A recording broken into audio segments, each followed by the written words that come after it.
Call this meeting to order. This is the Anchorage Assembly meeting of June 13th, 2017. Madam Clerk, please do the roll call.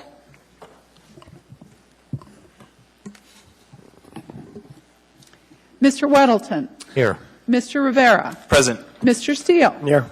Ms. LaFrance. Here. Mr. Cheney. Here. Mr. Dunbar. Here. Mr. Croft. Here. Mr. Peterson. Present. Mr. Constant. Here. Ms. Demboski. Present. Mr. Dyson. You have a quorum. Thank you, Madam Clerk. Next item of business is the Pledge of Allegiance. Mr. Constant, would you lead us in the pledge, sir?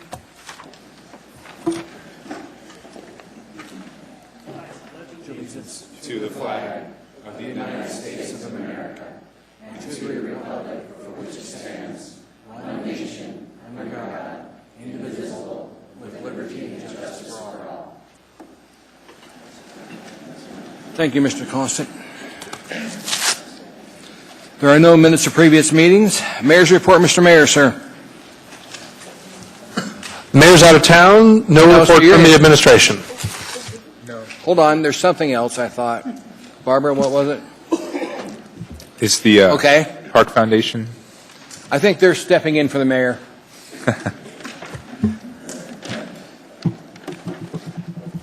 Okay, let's have you do this. We're going to rely on your distance vision this evening. Okay. I'm Beth Nordland with I'm the Executive Director of the Anchorage Park Foundation, and thanks for agreeing to hear from us this evening during the Mayor's time. The Anchorage Park Foundation mobilizes public support for parks and trails, the municipal parks and trails, and we support the Parks Department as their nonprofit partner.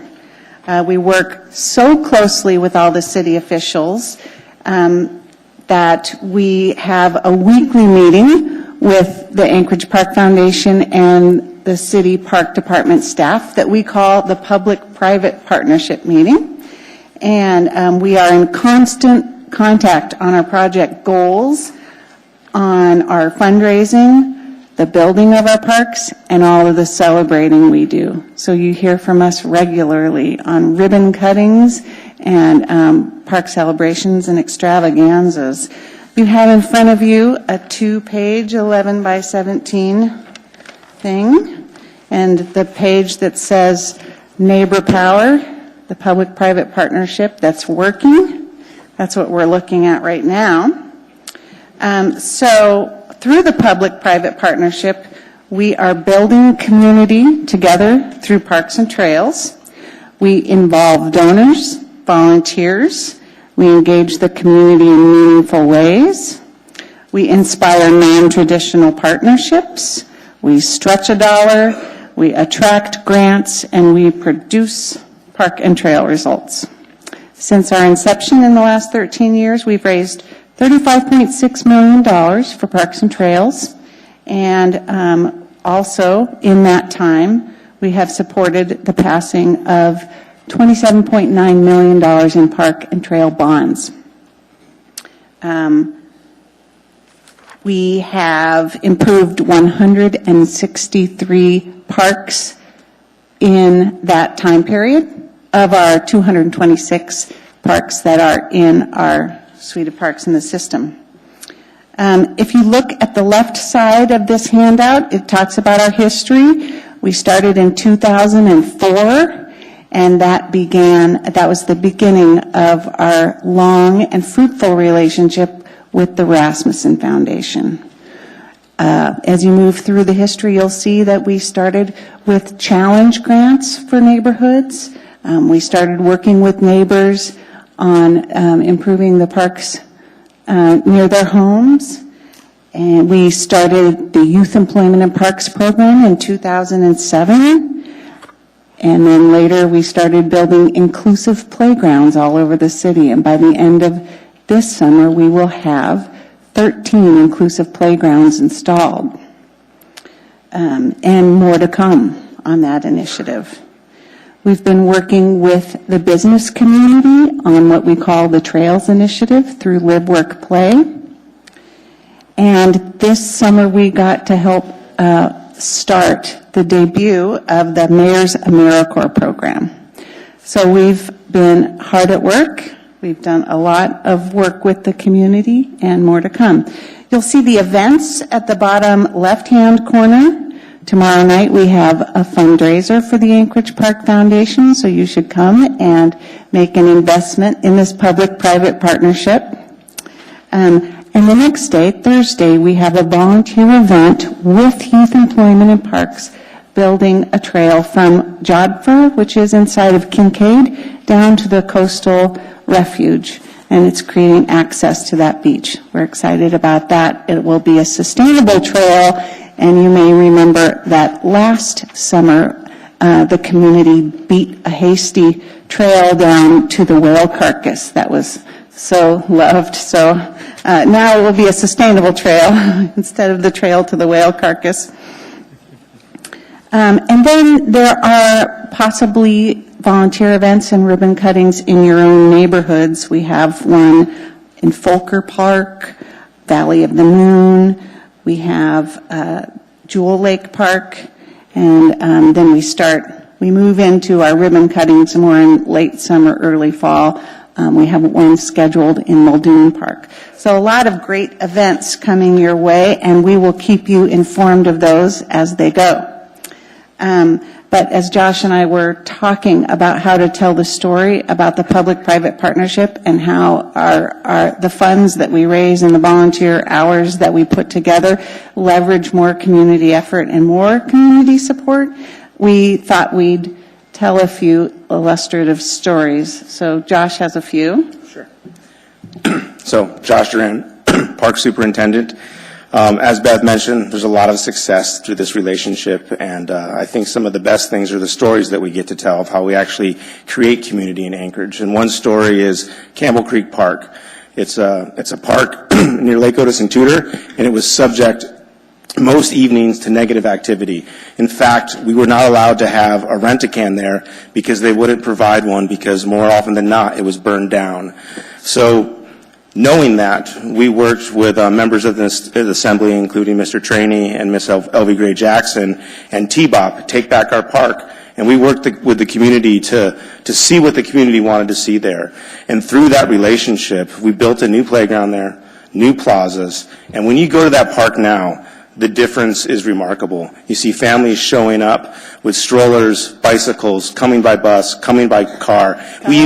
Kayaks. We even had to expand the parking lot just to accommodate how much that park has changed. And if driving by there, it makes us feel great just to see how much we worked with that community to change that. We also have a similar story at Balto Sepulveda Park in West Anchorage. This is also a park that had a playground that was underutilized, a picnic area that was underutilized, and a parking lot that was subject to every night illegal activity, the police being called, the wrong things happening there. And again, we worked with that community to realize their vision for that area and provided just that. And now when you go there and school's getting out, it exists in between two different schools. And from a diagonal perspective, you can see the kids running to this new space, meeting their families there, having birthday parties, picnic events. And again, we've changed what that park means to that community. And what Beth and I think is everyone in Anchorage deserves similar things. And some ways that we know that we're being successful is I frequent Zillow a lot.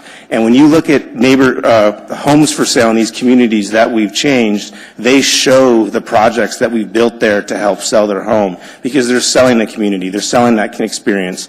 And we have 85 other parks in town with playgrounds, and we plan to do just that. We want this for everyone. So we're excited to work with Anchorage and make these things better.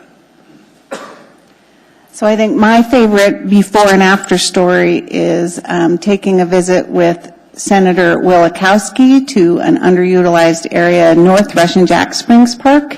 It was just a parking lot in between some ball fields, and it was really bumpy and gravelly, and it had a kind of an abandoned tennis court area there. And today it's completely revitalized.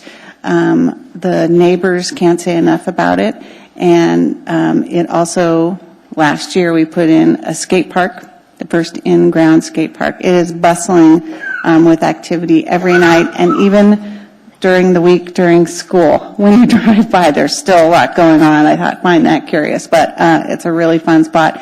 And the neighbors now have it. The community council has that playground on their business cards, and they're all about that polar bear head that has the slide coming out the tongue. So a lot going on in that neighborhood.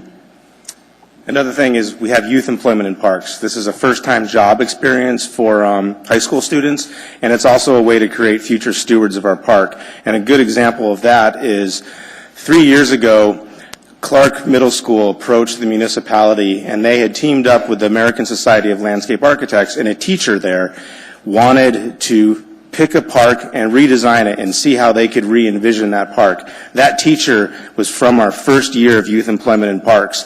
She realized the importance of parks, she realized the importance of our public spaces, and brought that to her students. So that's another glimpse of success that we have through this partnership. And then my two favorite contemporary stories of community building through Parks and Trails. One would be the Fish Creek Festival. Last summer in Spenard and Turnagain, we were cutting the ribbon for two brand new playgrounds, the Kiwanis Fish Creek Playground and the Spenard in the Barber Street Park Playground, and a trail ran through it. So we decided to make a big festival of it. It was so fun. The neighbors enjoyed it so much that they decided to do it again. So the Fish Creek Festival lives on. Anchorage Park Foundation will just play a small role this year, and the Spenard Community Council is going forward with it on September the 9th. So I'm excited to see an event like that that celebrates the joy of community and brings people together live on after we started it. And then my last example is we just last month held a fundraiser, our first neighborhood fundraiser for a park, Muldoon Town Square Park, and they got together at the Alaska Native Heritage Center and raised additional money for the project on, with our help.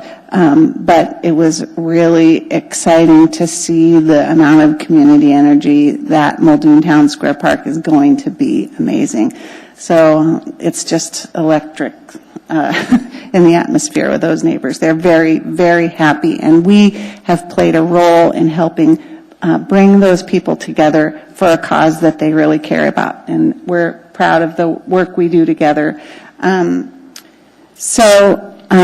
I know you might have a few questions about all the projects in 2017 on your map that you'll see, but I did also want to display for you visually on the other side what I'm calling right now the fundraising pipeline, and that is not only are we building 26 park projects this summer with community support, but we have multiple projects coming up in 2018 and 2019 that we are raising money for.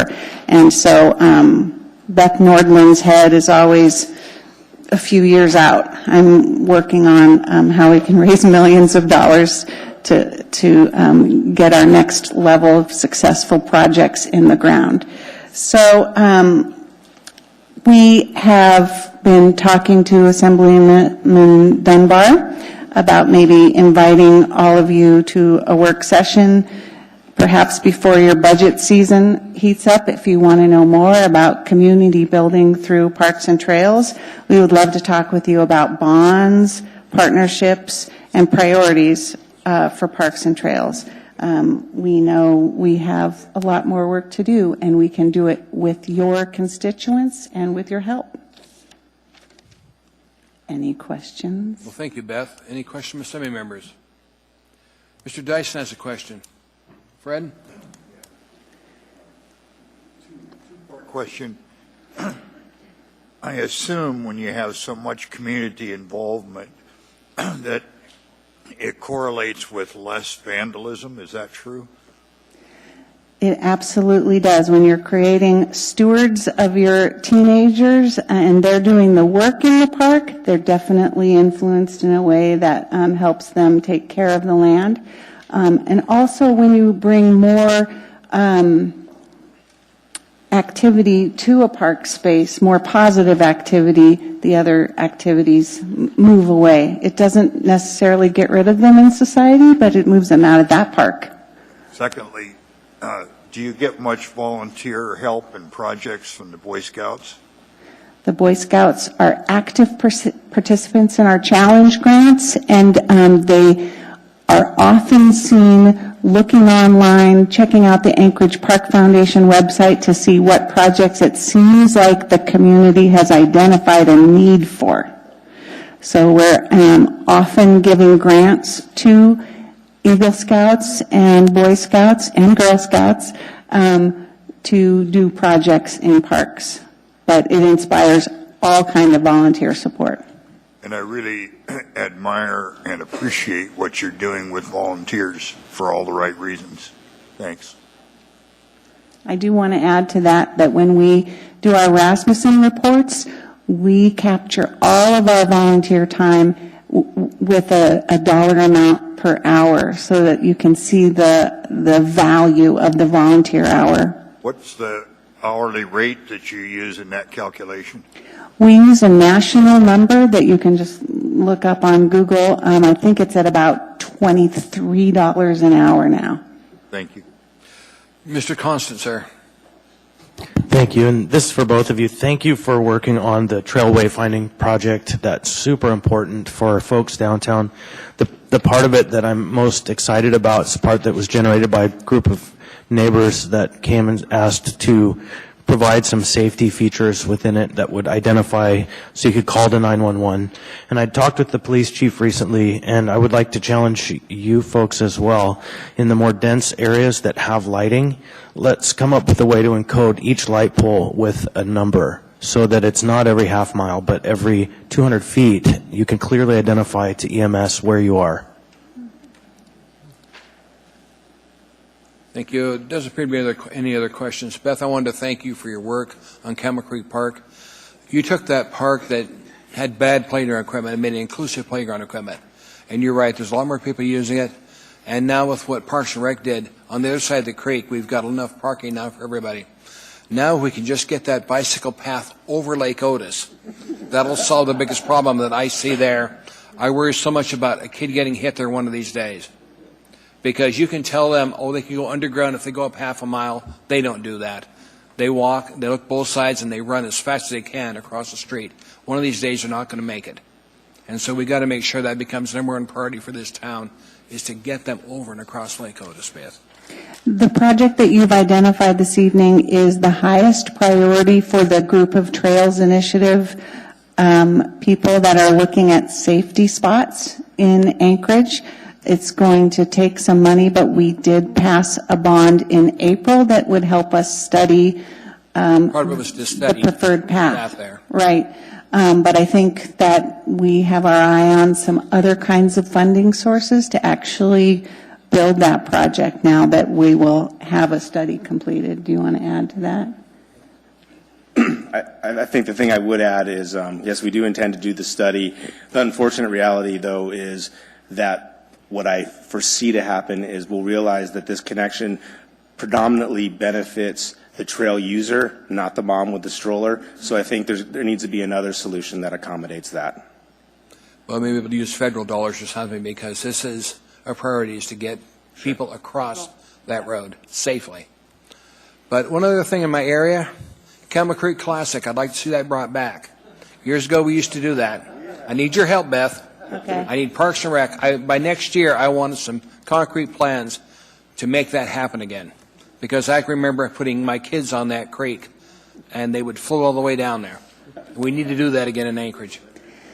The other thing I'd like to bring to your attention is that we're doing some big picture thinking now about the kinds of trail projects that we could be looking at the funding source. Let's say we end up getting more federal dollars than we have in the past, and maybe we're not looking at state dollars in the near future. So looking at different kinds of places we can attract grants for, and thinking about what kind of projects we could apply to those. And something I challenge you to think about, we're thinking about neighborhood connectivity. I think that Fairview and Spenard and what's the other neighborhood that feels unconnected?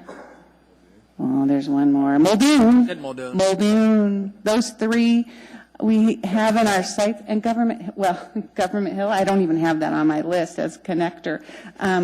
But neighborhood connections are something I'd like us to be considering in big picture, long-term, going through the Sitka Street Park, perhaps. Well, Beth, we got one final question from Mr. Steele. Mr. Steele? Thank you. We have a fabulous trail system, and it's just getting better every year. You guys have done amazing changes just in the last few years. This year we're doing projects along Fish Creek, 2 projects, one up near Northwood area, all the way down to Turnagain Boulevard, and then along Turnagain Boulevard, Fish Creek up to McRae. The final section of that needs some work is well, there's 2 final sections. Is the section to Northern Lights, across Northern Lights, that needs some upgrading. It's mainly along streets, and but the section that goes from the section from the other side of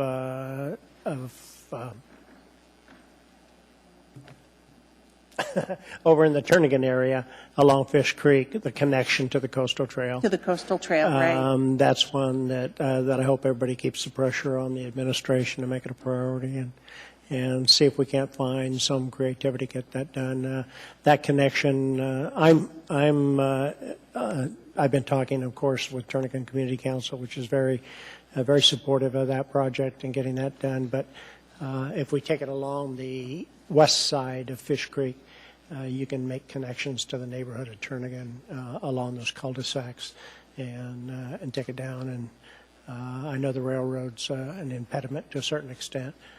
They've got their own priorities and rules for safety and so on and so forth. But that connection to the Coastal Trail is going to be a great link that people can take throughout the city.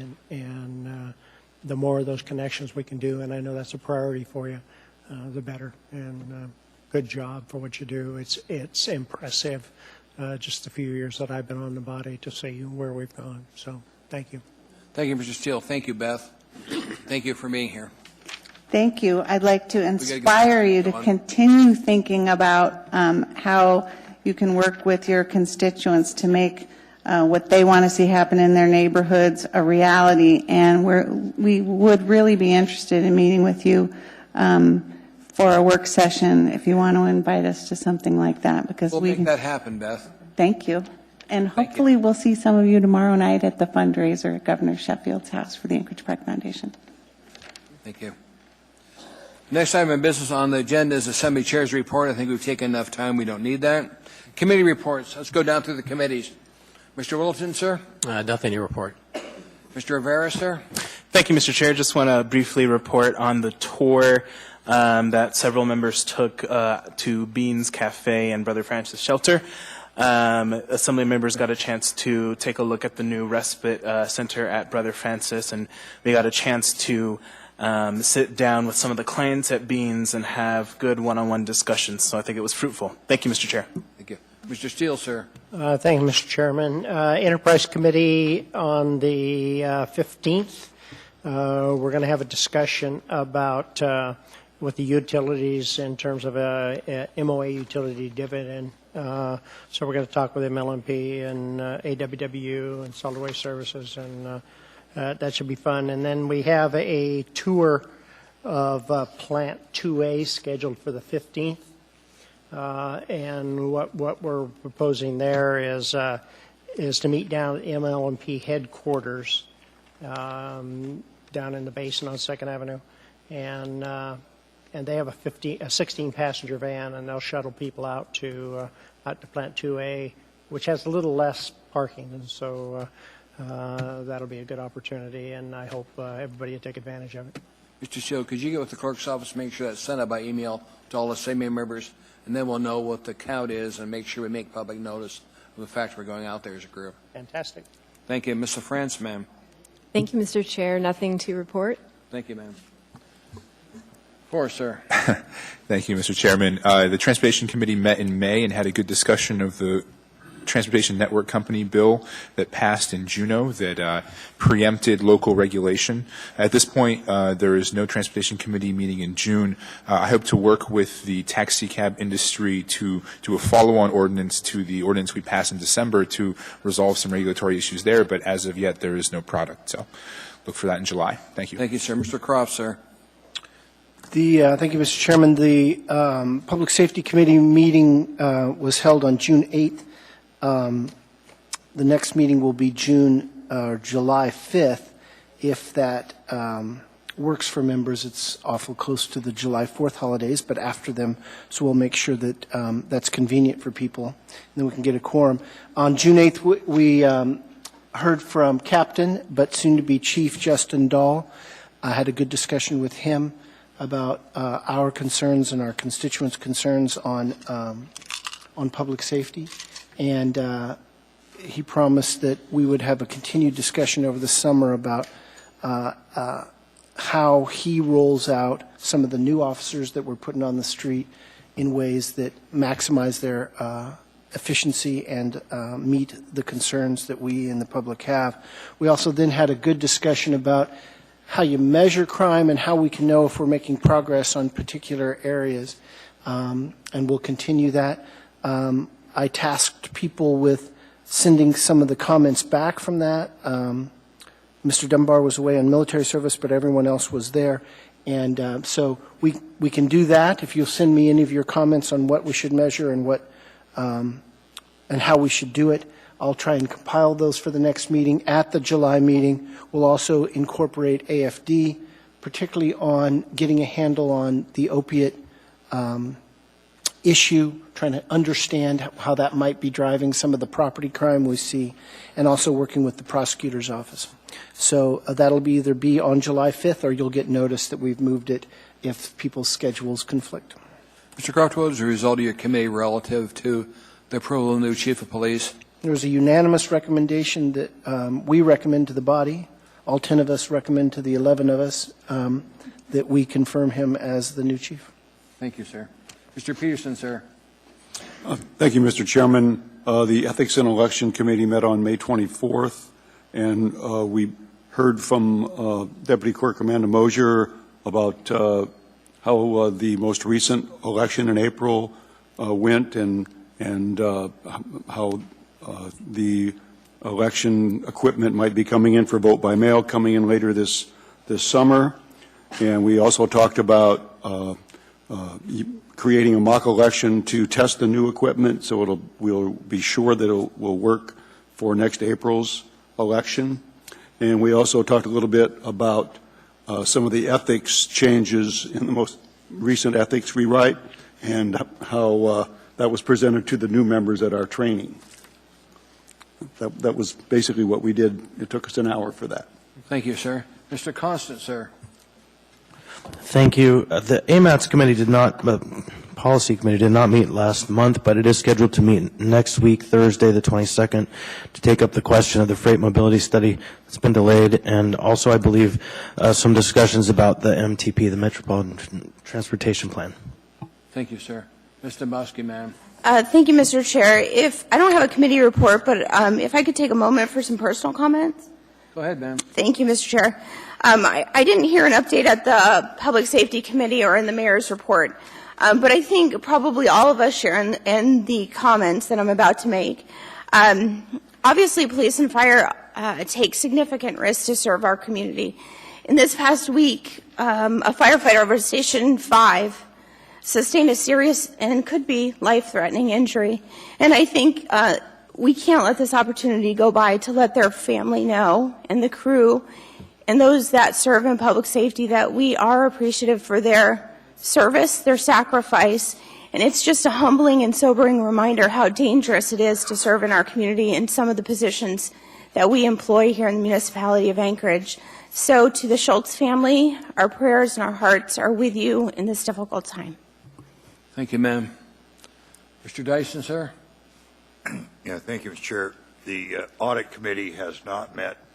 I'm looking forward to recommendations from the Assembly members on what audits they would like to see happen, and we will get after the traditional audit functions that the Assembly has always done. Soon, but not really soon. Thank you, Mr. Dyson. Okay, we'll now go down the agenda to done committee reports. We need a motion. Mr. Dunbar, to approve the addendum to the agenda.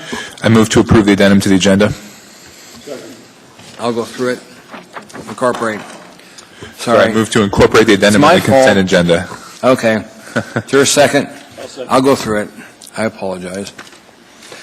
Okay, item 9F2, ordinance AO 2017-91S, an ordinance authorizing the development agreement with DHHS 1 LLC, disposing real property to DHHS 1 LLC, legally described as a portion of Tract 1 Municipal Tudor Road Complex Subdivision, Plat 2003-183, PID 008-052-12, and 825 L Street, legally described as Lot 7 and 8B, Block 96, original town site of Anchorage subdivision, waiving public facility site selection, AMC 21.05.040C.4.B.1.2, and substituting an administrative site plan review for major site plan review,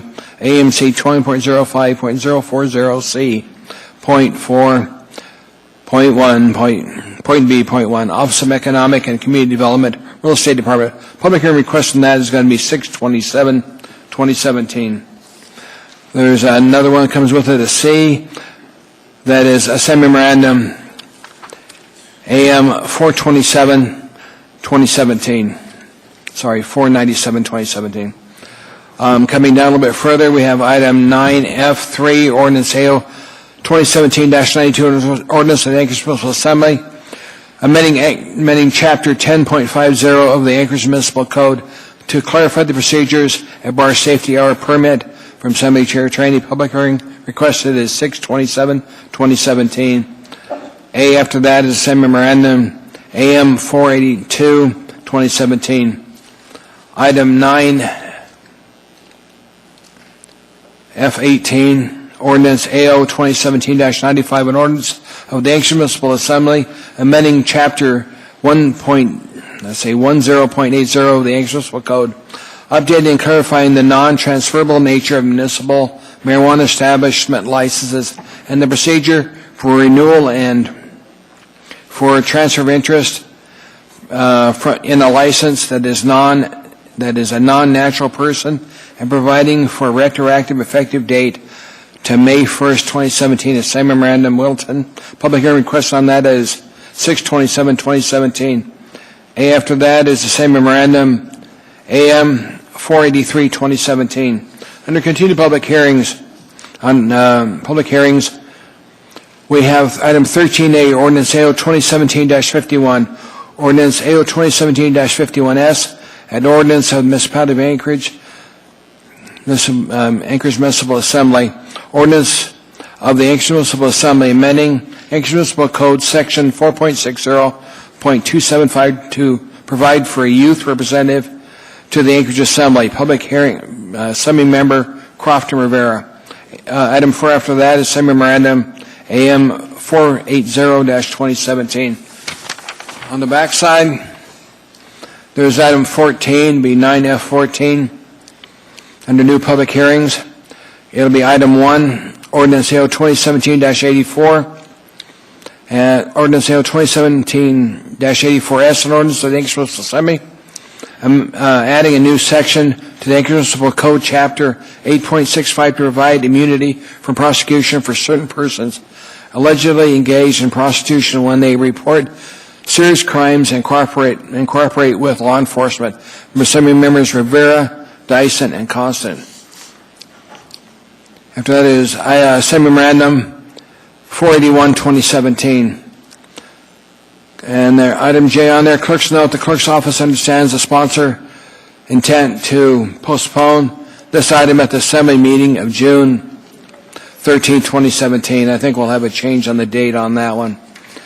Dropping down, we've got ordinance AO 2017-52, an ordinance of the Anchorage Municipal Assembly amending Anchorage Municipal Code Section 21.05.070E and 21.05.080B relating to overnight parking of recreational vehicles, use of recreational vehicles as temporary residence or visitor accommodation from Assemblymember Croft.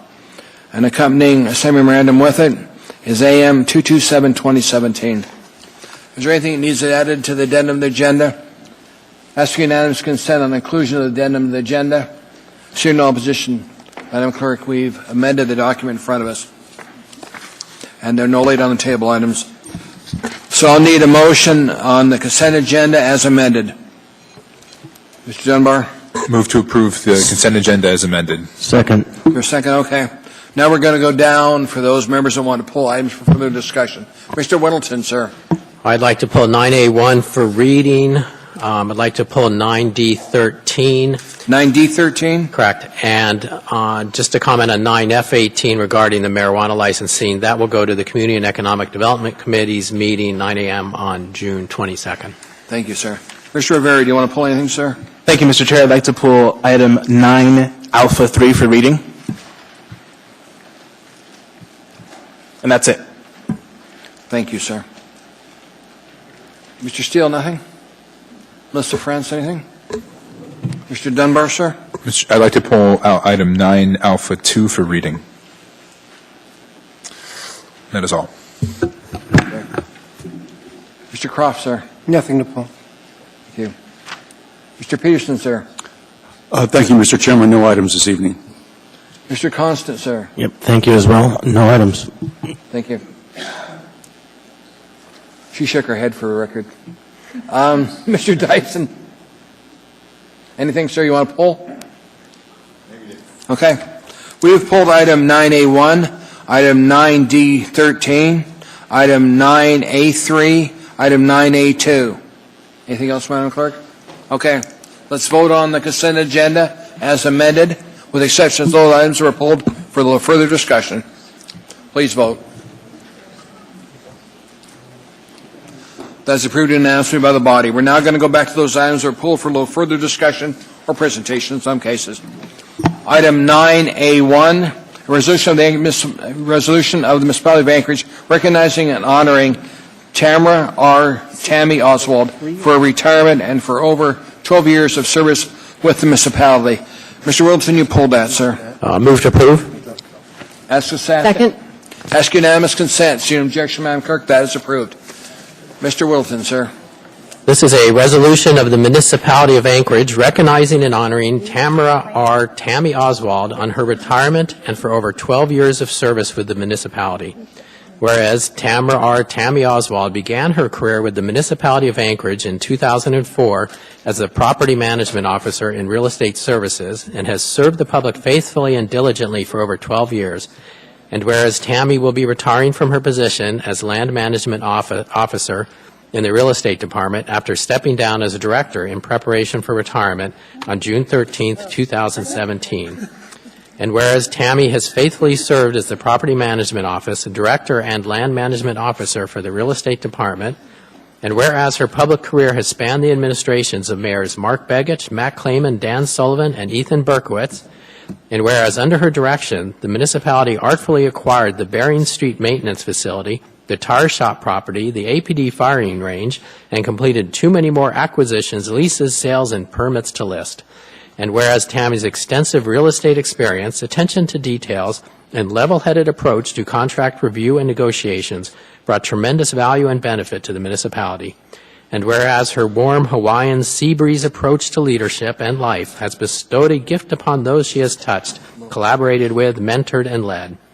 Now, therefore, the Anchorage Assembly hereby recognizes and honors Tammy Oswald for her devoted service to the municipality of Anchorage and its citizens, passed and approved by the Anchorage Assembly this 13th day of June, 2017.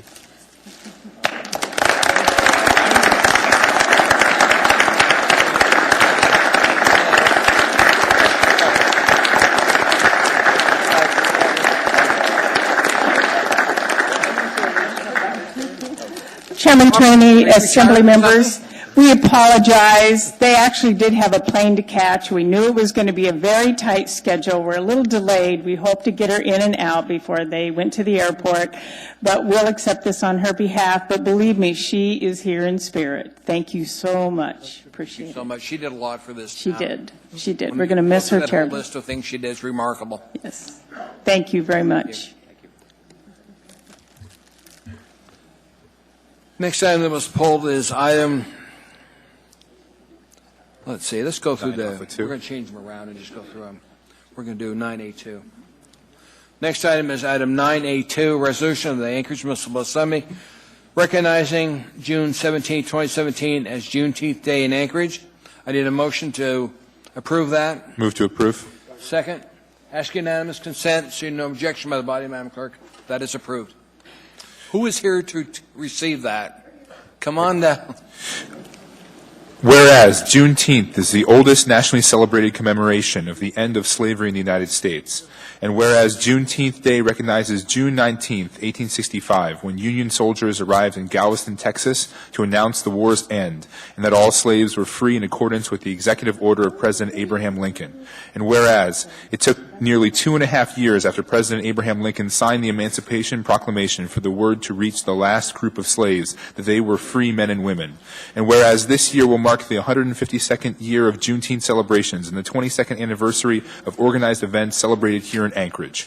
And whereas the 22nd Alaska State Legislature passed HB 100 in 2001, establishing the third Saturday in June each year to commemorate the abolition of slavery and to reflect on the suffering and sacrifice endured by millions of early African Americans and to appreciate the unique freedom and equality enjoyed by all state citizens. And whereas there will be a week-long Anchorage Juneteenth celebration in partnership with the University of Alaska Anchorage with Juneteenth celebrations at UAA on June 14th and 15th, a teen summit on June 16th, culminating in a community celebration at Fairview Lions Park, 1 to 8 p.m. on Saturday, June 17th.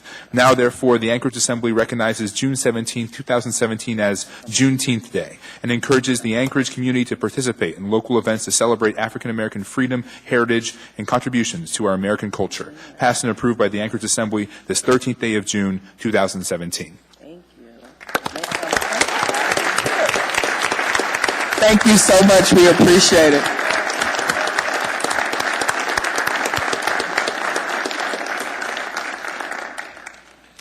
Next item that is in front of us is item 9A3.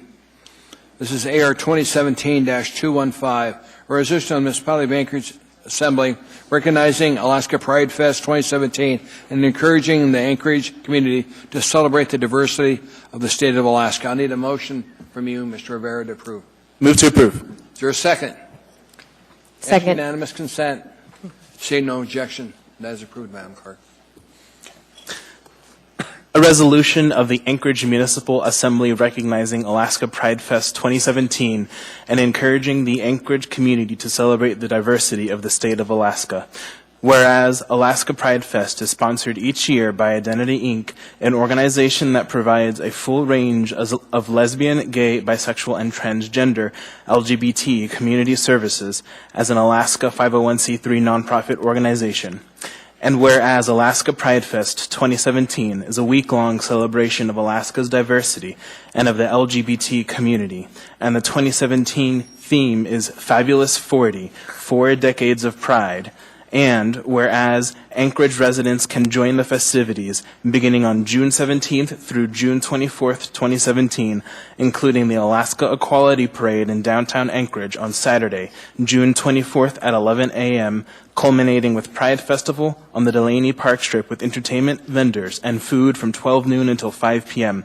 And whereas the first LGBT Pride parades took place in June 1970 to mark the one-year anniversary of the Stonewall riots, and whereas events are held annually to recognize and celebrate the diversity of communities across America, now, therefore, the Anchorage Assembly recognizes June 17th to June 24th as Alaska Pride Fest 2017 and encourages the Anchorage community to join in celebrating the diversity within the municipality of Anchorage and state of Alaska, passed and approved by the Anchorage Assembly this 13th day of June, 2017.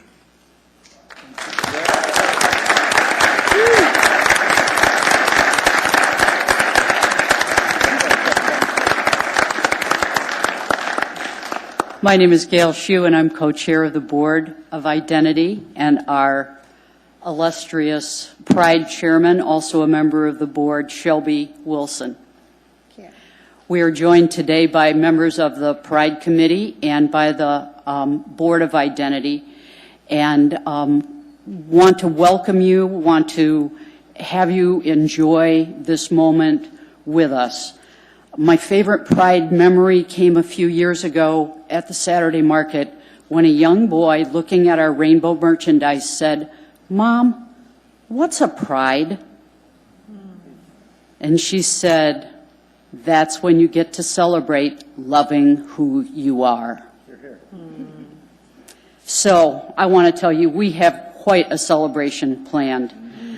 Saturday, we kick off with our booth at the Saturday market, followed in the evening by an event called Stories from Beyond the Closet, patterned after Arctic entries at the 49th State Brewing Company. Sunday, there's a barbecue at the Raven. Monday, movies at the Beartooth. Tuesday, the Rainbow Run, sponsored by Snow City Cafe. Wednesday, lube wrestling at the Raven. Thursday, Drag Queen Bingo, hosted by Daphne Do All the Chores at Willowa. Friday, the Diva Show at Myrna's. Saturday, the parade on the Park Strip, where 40 years ago, people walked with bags over their heads because they were afraid of losing their jobs, were they recognized. We've come a long way. Then we go to the Park Strip, where we have over 150 booths. And then, if you don't have your tickets for the final event at Willowa, Bob the Drag Queen, I'm so sorry, they are sold out. So we do hope you can come and celebrate loving who you are when we celebrate loving who we are. Thank you. Thank you. Thank you. Mr. Chair, I have to speak from the floor for just 1 minute. Chris, you're on the wrong end of the table. I know, and I just want to say the grand marshals of this parade sit on this die this year. Good.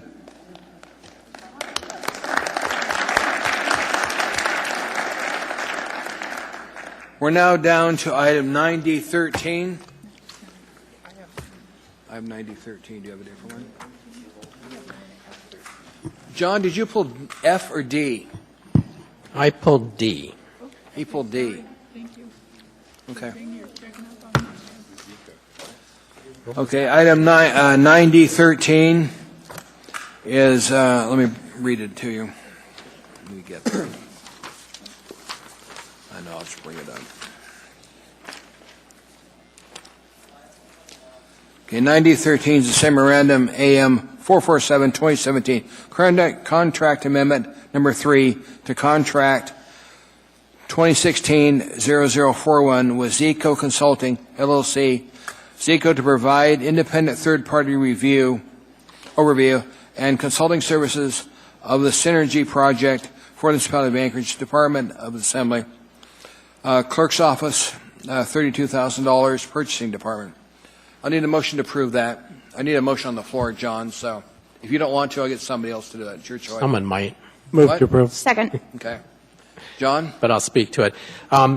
This is, we get a lot of information from THIG about the SAP, and it's interesting, but it doesn't have any real use to us. I mean, we don't, the SAP project isn't going to go along the way it goes along.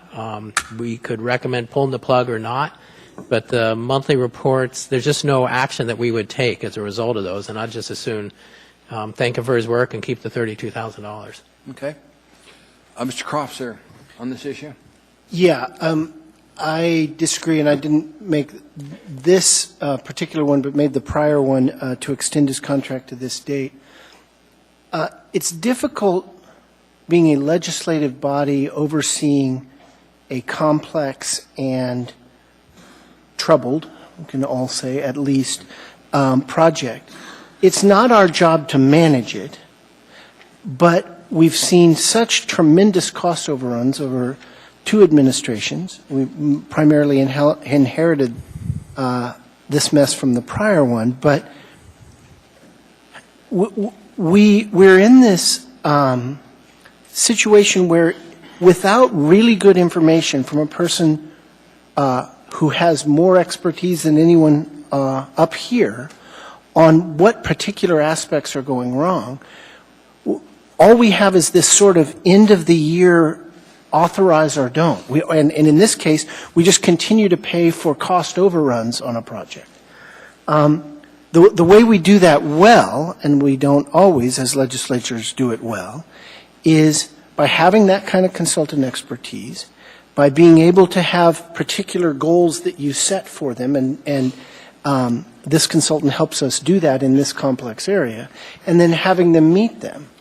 Then you know whether to write that check at the end.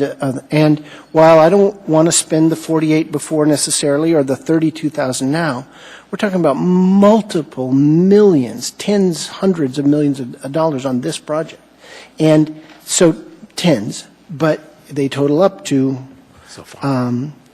Approaching $80 million. yeah, so it's getting close to the 100 range, but tens now.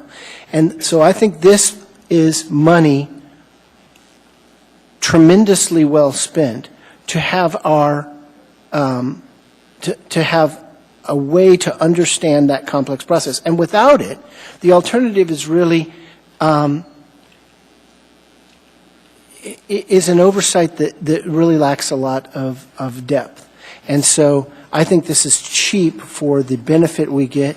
I had no confidence that this June would be the end. I knew January wouldn't. I'm hoping October will. But I really think we may even face another one of these. And it's not just, for me at least, not useful, good information. It is all that. But it's key information to tell where the bottlenecks are, something that I at least couldn't do without that assistance. Thank you, sir. Mr. Rivera, sir, on this issue? Thank you, Mr. Chair. That's one of the questions I struggle with. This is the return on investment for the assembly worth the extension in the contract. One of the things that would help me answer that, if I could direct a question to the administration, what added value would the administration get from Zeco staying on that we haven't received already?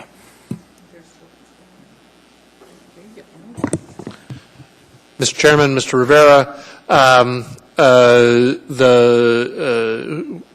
our experience with Zeco is that it provides a rigorous assembly opportunity for understanding the status of the project, its challenges, and its strengths. It primarily serves the assembly and not the project itself, although it is clear that there have been examples where ZIG has found gaps or challenges that we weren't otherwise aware of. He's looked at several of these implementation projects at different points in his consulting profession. So we find him to be valuable. Among other things, I think, at least we've heard several assembly members comment that they are more comfortable with the reports that we provide, knowing that Zeco is evaluating those and helping the assembly understand what we're communicating to you as well. Mr. Rivera, anything else, sir? Thank you, Mr. Chair. Nothing else. Ms. Dombrowski, ma'am. Thank you, Mr. Chair. When I first got on the Assembly, Mr. Steele and I had the pleasure of starting at the same time, and the SAP project had already been approved, and I think the original estimate was something like $9 million, and we had the 9.6, ma'am. Yeah, we had the privilege of having to come in as brand new Assembly members, having to up that to 11. So the project had already doubled when we first started. And that was the one and only time I voted for anything SAP, to be honest with you, because it was a hot mess. But Ms. Gray Jackson and myself fought for this independent oversight because we recognized that the project was flawed, that it had its own series of challenges. Let's put it that way. But what we've seen over the time with ZIG being involved is, as Mr. Abbott alluded to or said, Z has gone across the country to other failed implementations and successfully either shepherded them through the process or helped them. So his level of knowledge is second to none in the country. And sitting on the team that awarded the contract, this is one of the only times you ever saw a group come together and unanimously pick this one contractor, and it was because of that experience. And what we have seen, and Mr. Peterson was shaking his head when Mr. Abbott was talking, because what we've seen is, because of ZIG's knowledge, he has been able to problem spot things that the administration and the implementation team did not see. And so he's been able to proactively, even though he's our oversight and our second set of eyes to ensure that we're not going down a path that brings us from, 80 million right now to maybe 150. That's my comfort, to be honest with you. But he really has been valuable in making sure that we are mitigating all the issues we can mitigate.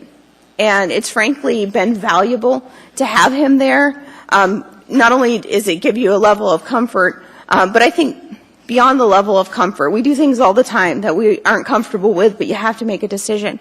He really, I think, is an asset to the implementation team because of his experience. And it's been shown time after time with things that he's picked up on that nobody else did. I can think off the top of my head probably 3 or 4 significant issues. And so I'll be supporting this because I think it's our role to be the oversight body. Frankly, as Mr. Koff said, the executive team is the one doing the implementation, but we're the purse strings, and I don't follow blindly, so I would rather have some independence. And I can tell you, when we first approved this, the administration fought us. They didn't want it, and it was the last administration, but it didn't matter because our job is to be independent. And I think this is important, especially with such a large project that has suffered so many challenges in the past. Thank you, Mr. Muskie. Mr. Steele, sir. What she said. When we came on, it was a nightmare. It was bleeding intensively, and it was understaffed, and the administration didn't seem to know what to do, and we were extremely frustrated. The assembly was, and ZIG has helped to stabilize that relationship. And the new administration has helped to bring in quality people to manage, and we have slipped the time frame a number of times, and it is extremely frustrating because it's costing us a lot, but we had, by that time, we had no option because the systems that we had weren't working or falling apart. There was inconsistency between elements of the city. We needed to do it, and ZIG was instrumental. And I was skeptical at the beginning. I said, consult from out of town. I mean, that's a classic joke. But he was worth his weight in gold in terms of getting it stabilized and helping the city to move as far as we have. On this project, when it comes up, every time it comes up, it worries you because something else has happened. We found something else. But in my mind, too, it is an investment worth continuing. I would hate to stop it and not have that assistance from outside. And now it is assistance. The city tends to turn to him for a second opinion. The consultants are towing the line a little bit better, I think. Although we're getting at the end and we're still having to re-up contracts. But he has been valuable and will continue to be valuable for the Assembly and the city. Thank you, Mr. Steele. Mr. Trainee? Thank you, Mr. Chairman. Normally, I don't get involved in debate on items because I play chair, but at this time I'm going to. I brought this forward because we need to have ZIG's expertise to the bitter end. And right now, the bitter end is supposed to be October 31st. And I've been going along with this administration since they came in because they did not cause this nightmare to But they did run for office, and Ethan, to his credit, did accept responsibility. We've given them time. But after 31 October, I'm going to appoint a committee to look into this because we're done giving the administration time. This thing's got to go live on 31 October. And why am I bringing this forward for Zig? Because we need him. Believe me, if we don't hire Zig, they will. Because they know what the problem is. Zig tells us where the problem is. Look at all the money per week. If you watch what Channel 2 is doing, they've got this countdown calendar in the state legislature on how much money overtime is costing them. Maybe they should put as a calendar up there just how much SAP is costing. Because if this isn't brought online soon, we're going to approach $80 million. So this small amount of money, $32,000, is nothing. They have the expertise that Zig gives us. We need that. So please vote with me to approve this. Thank you, Mr. Chairman. Thank you, Mr. Trainee.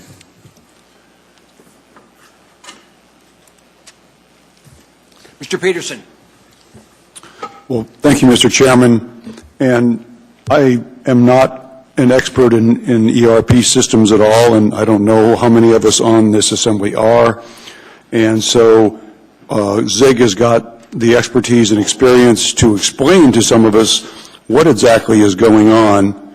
And I know that we are several weeks, if not a month or two, ahead of where we would be if we did not have Zig right now. And so he could very easily save the municipality 10 times what we're paying him by the time this is all over. So I think this is a good idea to extend this contract, and Zig tells it like it is. And I think that's very important. Thank you, Mr. Chairman. Mr. Peterson. Mr. Wilton, sir. I just want to clarify. I hope it's not a bitter end. I hope it's a glorious, celebrated end when they finish implementing this. And I don't want to say anything. This is not about the quality of Zig's work. I'm sure it's exceptional, and I think he provides us a huge amount of great information, and I'm much better informed because of it. But for the listening public, it's not like we would just go blindly forward. We do get monthly reports from Zig and then also from the administration on the status of this project. And I've just not found that, though it's great information, it's not something that we really act on.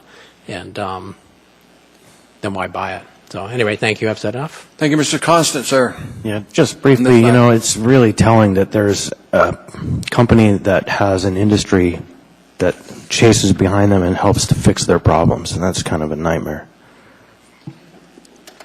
Please vote on this item. Yes, we'll approve it. No, we'll not.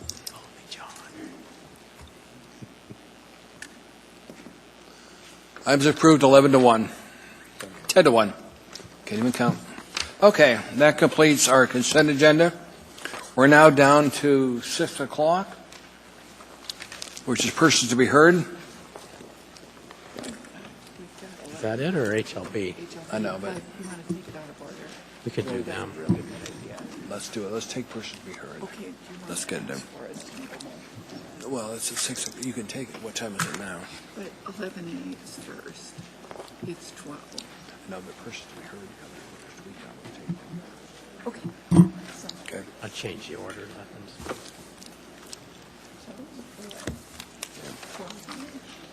Right, item 12A on the agenda. 12A is persons to be heard. Let me get down to it. No, because we can take up persons to be heard at 6 o'clock. Let's get it done. The first one is Martha Freeman. Presentation for a check in payment in lieu of taxes for a municipality from Anchorage Unitarian Universalist Church. And I wish you had a lot of other people here, other churches. Every year I say this, and every year they ignore it. But let me tell you, we're so appreciative of the opportunity you have to come in and pay your fair share, because everybody gets police, fire, sewers, whatever. Everybody does that, no matter what church they are, so we appreciate you being here. Thank you, Mr. Chairman. Mr. Chairman and members of the Assembly, my name is Marty Wellborn Freeman, and I'm the current president of the Anchorage Unitarian Universalist Fellowship. I'm here this evening with other representatives of our congregation to present our annual voluntary payment in lieu of taxes, or pilot donation for short. This year we have a check for $3,850, which is a 20% increase from our last year's payment. And it comes at a challenging time for the fellowship. AUUF recently completed a capital campaign to renovate the church. Almost 3 years ago, AUUF outgrew its old building and moved to its current home in Airport Heights. The new building was constructed in 1953, making it as old as the neighborhood that surrounds it.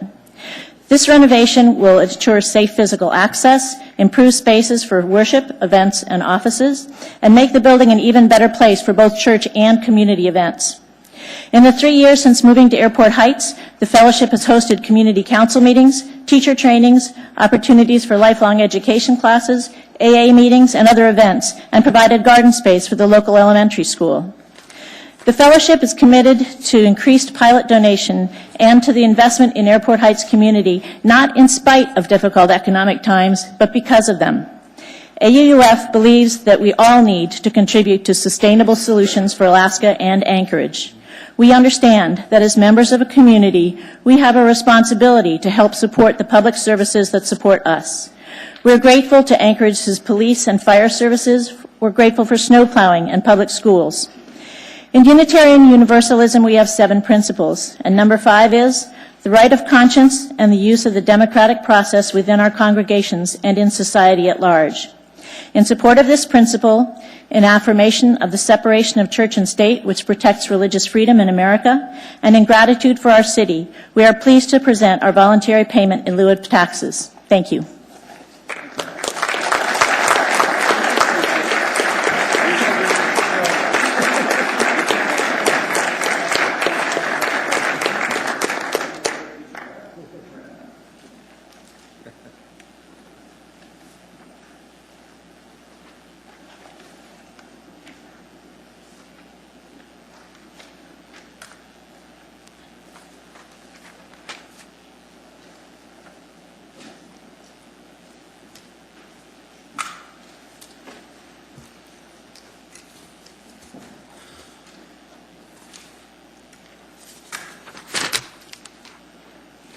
Item 12B is, let's see, Tim Potter's coming to speak to us.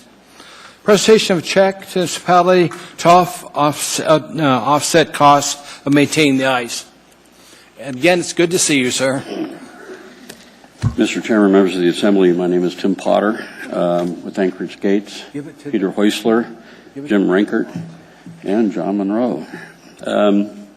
Making up Anchorage Gates, this is kind of an odd fellowship, more odd than the Unitarians are.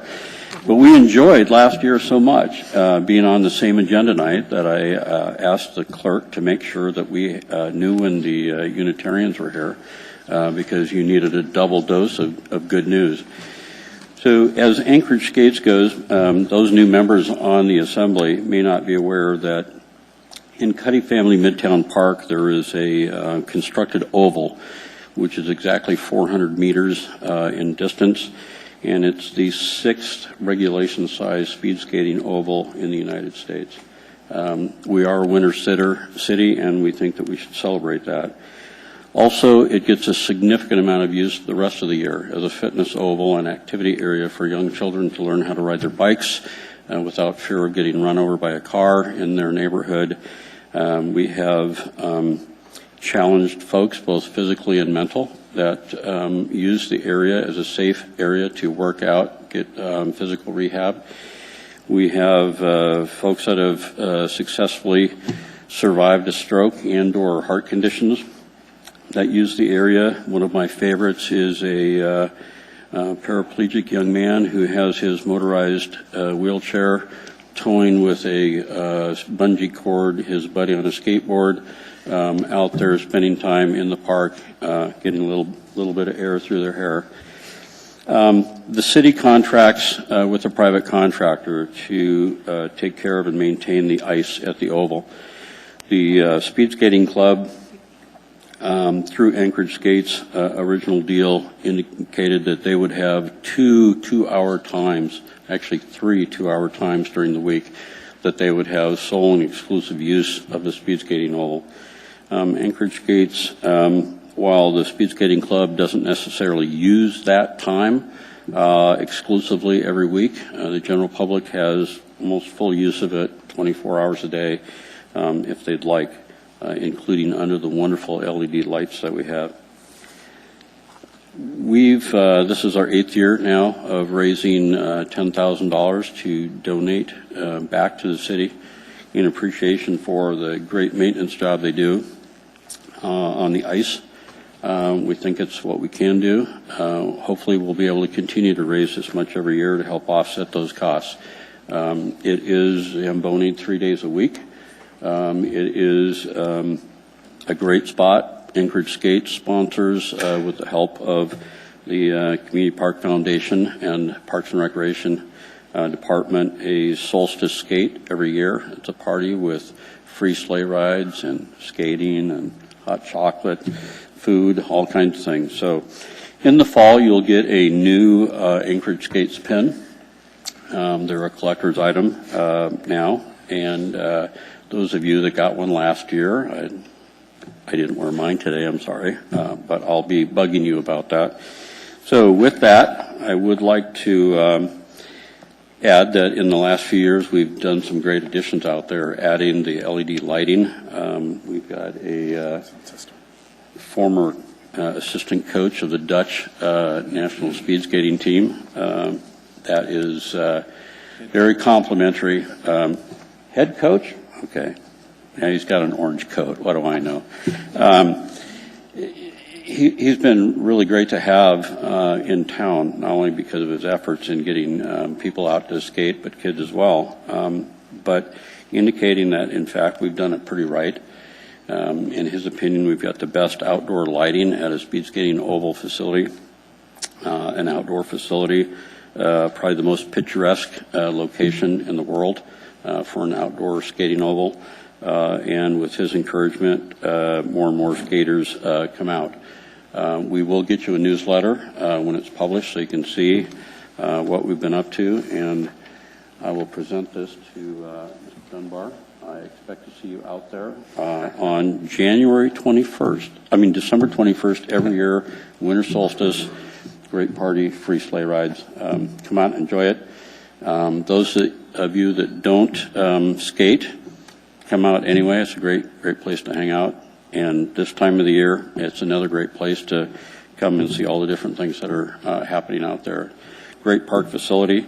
We look forward to continue to partner with the city on it. Thank you. Thank you. We have some questions, if you don't mind, sir. Sure.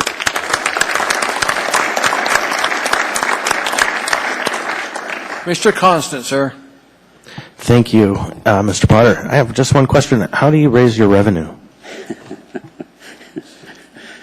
Let's see. We have a list of people that were inspired to help us originally when the Speed Skating Club got a $975,000 earmark grant from Senator Stevens. With that, with some other donations from property owners, the oval was built, and for the most part, people that are actively involved in skating, winter usage, people that are training for cross-country skiing and skate skiing, when the trails don't allow you to go out and ski, they come out and train on the ice as an alternative. We've got kids, we've got older people than me contributing on a regular basis, and we've got a number of property owners in Midtown that have been very good to us on an annual basis. We sell pins, as I've told you guys, get them pro bono, but they're cheap. So we do that. We have coffee cups and hats, and I think even T-shirts now. Well, just please tell them thank you. That's all we've got. Thank you, Tim, again, for thanks. coming here for this year, too. And we want our pins.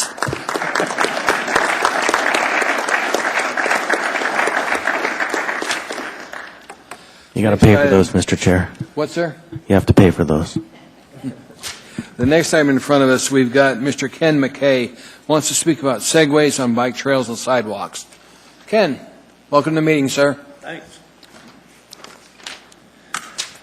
Yeah, I wanted to bring this up. I noticed the a large amount of segways that's been on the Tony Knowles Trail in downtown on the sidewalks. I ride a bicycle, and I'm a pedestrian. I don't own an automobile. And I've had to myself step out into the road to get out of their way, and going through the tunnels, had to get off the trail. And I did a little research, and I went up and asked Parks and Recreation about it. They said they didn't know nothing about it. I said, well, is it legal? Well, they don't know. Nobody knows, because it's never been brought up before. And I thought I'd take this opportunity to bring it up. I know there's an ordinance for bicycles downtown on the sidewalks. They tell me I should walk my bicycle when I come downtown and not ride it because it's a hazard to pedestrians. But yet when I go down there, I see these Segways with people riding them that don't have a whole lot of training. Most of them are tourists. They come down, 10-minute training, they hop on a Segway, and away they go. Down to the lagoon, they're driving on the grass. And I just wanted to bring it up. You know, why hasn't nobody considered the motor vehicles on the bike trails and sidewalks? Well, thank you, sir. Just for your information, they are legal. And I've got John Arata here, and he can explain it if you'd like to. But they're legal. They've looked into it. Segways are legal on bike paths, on sidewalks. The biggest problem with segways is the width. And we need to get the Segway people to understand that they don't own the whole girth of the width of the trail they're on. But we've got John Arata here. I think I saw him here earlier. John, are you still here? You want to come down and explain to Assembly members? I had the clerk send you guys an email today so you know. Thank you, John.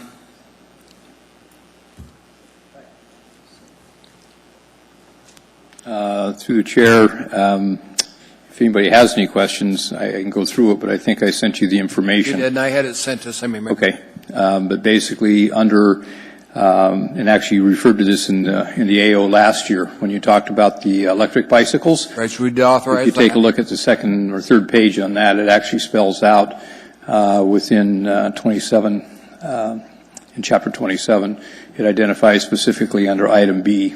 And there's a statute that it refers to from the state as well, which I also referenced. So in both sections, in both categories, both from the state perspective and the municipal perspective, they are a legal instrument.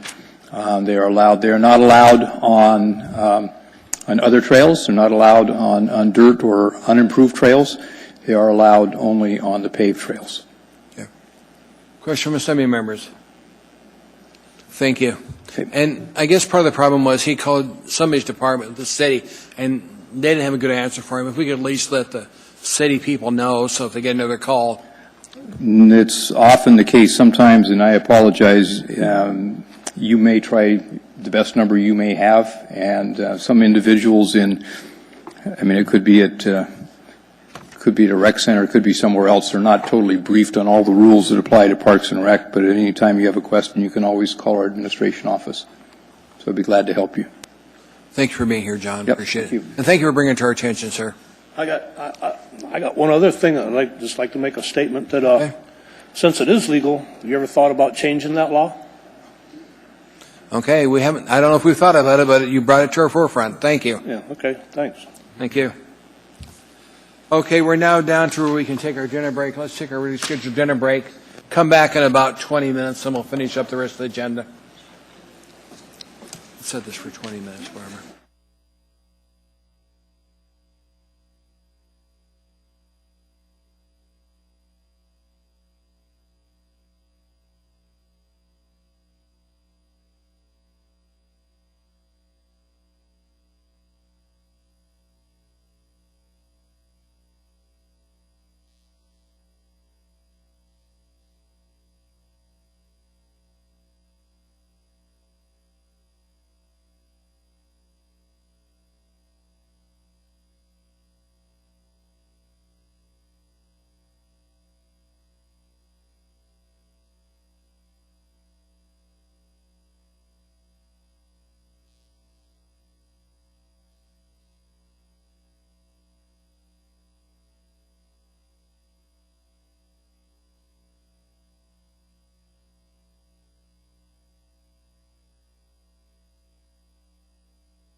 Mr. Chair, your mic?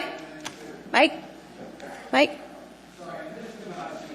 Mr. Chair, we've been handed a stack of amendments tonight, and it would be great to postpone this 2 weeks just so we have a chance to work through all the amendments. That's a motion. Motion's been made to postpone this item for 2 weeks. Is there a second? Second. Okay, there's a motion and a second. Any discussion?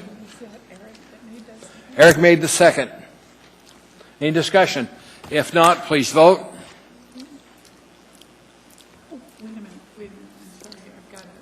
I'm sorry. Felix just came on. I need to reset that. Okay. I'm going to have to let Felix speak now. Button hit. And date certain would be July 25th. Not July 25th, June 27th, sorry. June 27th. 27th. Thank you, Mr. Chair. I just want to make sure if anyone from the administration could answer that this isn't going to negatively impact anything. According to Robin Ward, I have an email for her. This will not negatively affect anything at all. Okay. Thank you, Mr. Chair. Thank you. You ready, Madam Clerk? Not quite, Mr. Chair. Okay. And Ms. Dombrowski, the motion was until June. It's postponed till June 27th. Item 11A. 2017-192. I got a button I can reset vote if you want.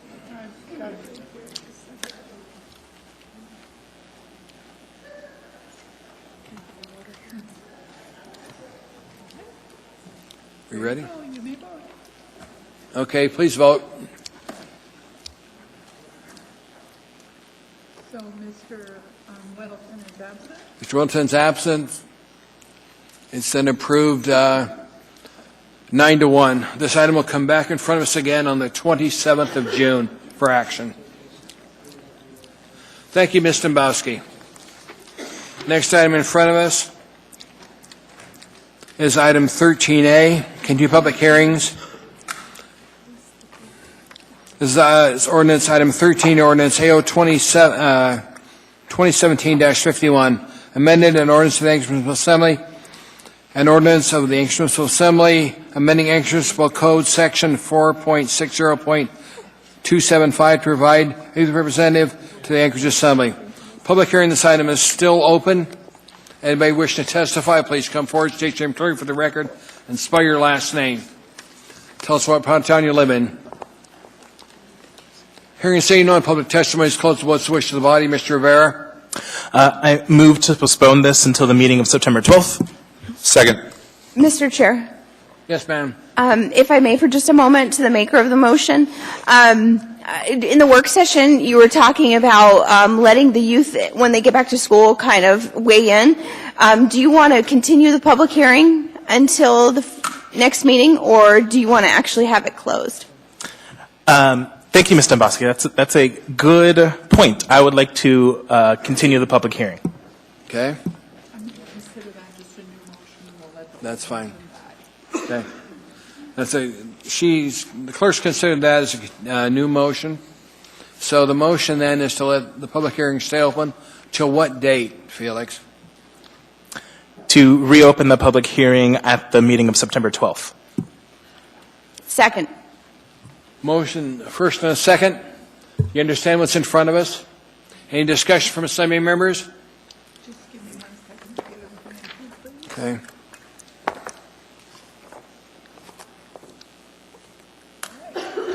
Please vote.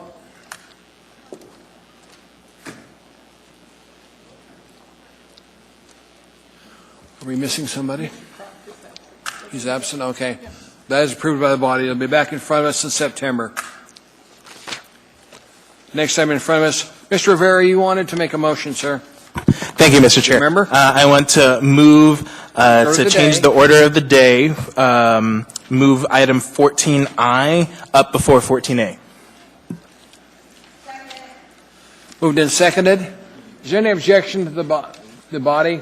We're just changing the order of the day to take up 14I first before 14A. Is there any objection? You object, sir? Not necessarily. I just, what was the purpose of switching that? There are some people that want to testify that have another appointment, and we thought they could get out of here in time to make it, but if we don't Oh, I change the order understand. today, Okay. they won't make it. So is there any objection? Not seeing any, Madam Clerk, we change the order today. We now have in front of us item 14I.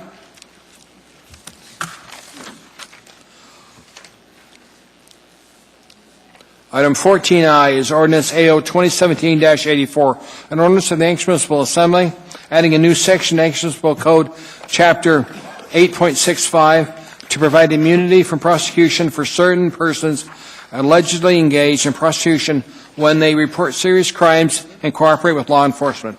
Public hearing on this item is now open. Anybody wish to testify, please come forward, state your authority for the record, and spell your last name. You'll have 3 minutes. And tell us what part of town you live in. Welcome to the meeting, ma'am. Hi. My name is Amber Batts, B-A-T-T-S. I'm testifying in support of this ordinance today. I've worked off and on for 10 years in Alaska's sex trade. For several months when I was working, I would get a call from a gentleman, always asking about procuring a minor for sex acts. I was not able to contact any authorities about this guy.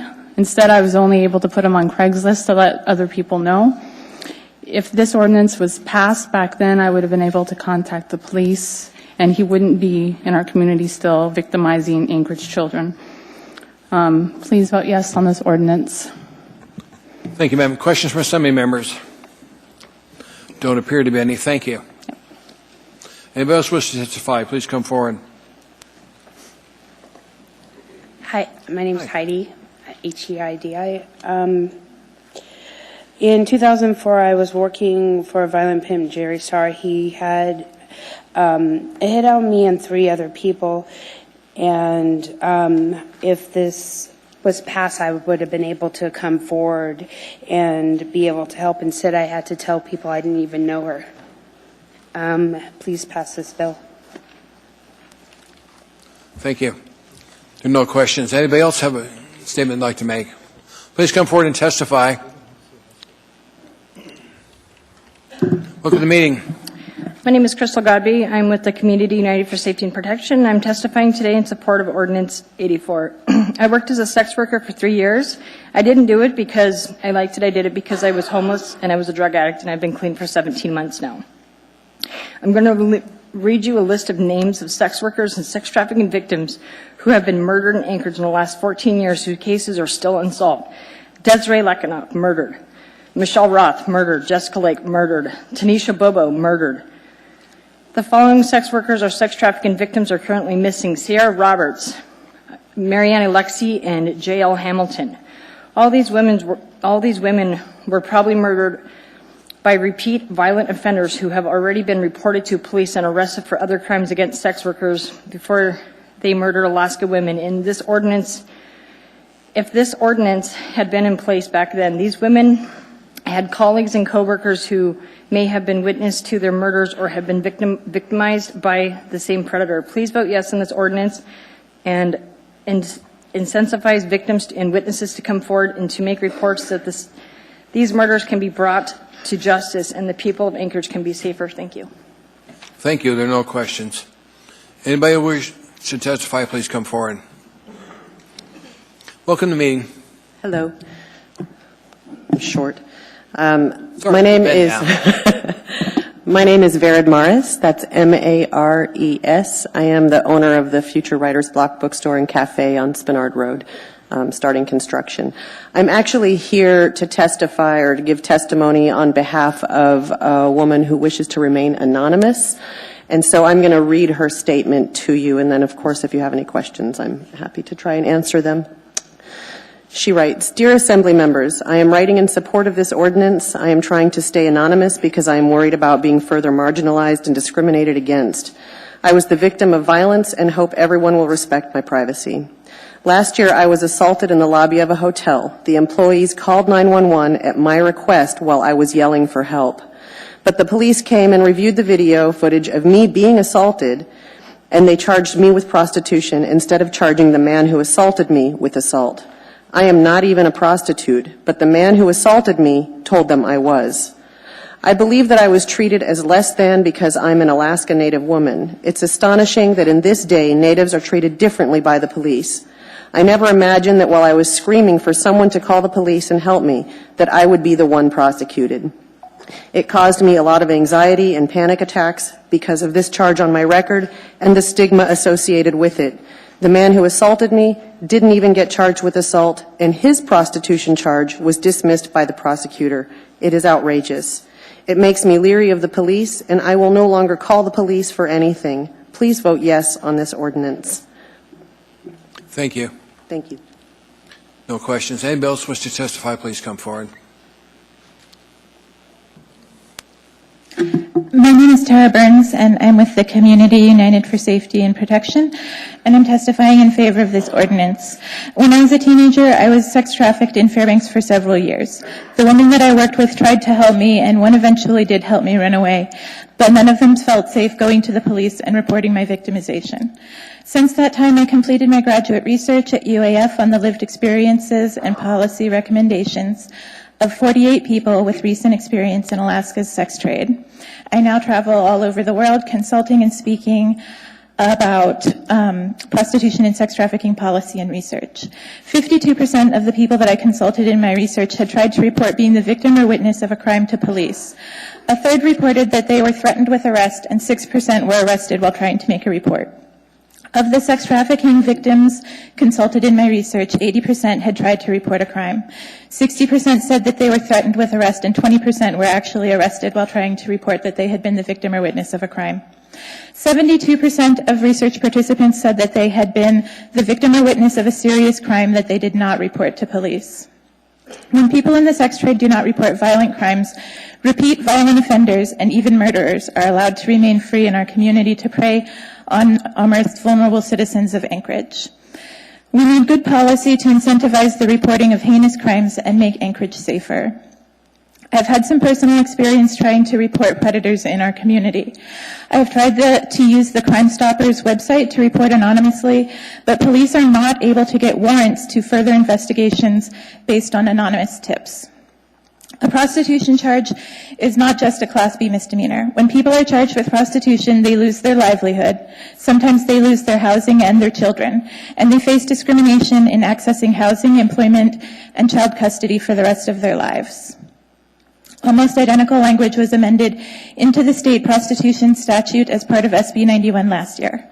I've previously provided you with a press release from the Department of Law regarding a sex trafficking arrest just a couple weeks ago in Anchorage, where they suspected that the perpetrator had multiple victims going back over a decade. In their press release, the Department of Law was able to use the new section to encourage more victims to come forward, informing the public that Alaska state law would protect victims coming forward from prostitution charges. But we cannot currently say the same of the Anchorage Municipal Code. In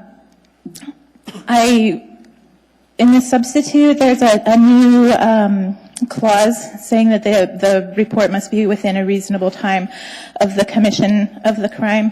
And I'm concerned that that could prevent people who may have information about the unsolved murders and missing persons cases of sex workers in Anchorage to not come forward and report when this passes, because some of those murders are quite old, but these victims still deserve justice, and witnesses should be able to report. Please vote yes and support victims in Anchorage being able to report heinous crimes so that we can all be a little safer. Thank you, ma'am. Mr. Croft. Mr. Croft, sir? So thank you for your testimony and your continued activism in this area.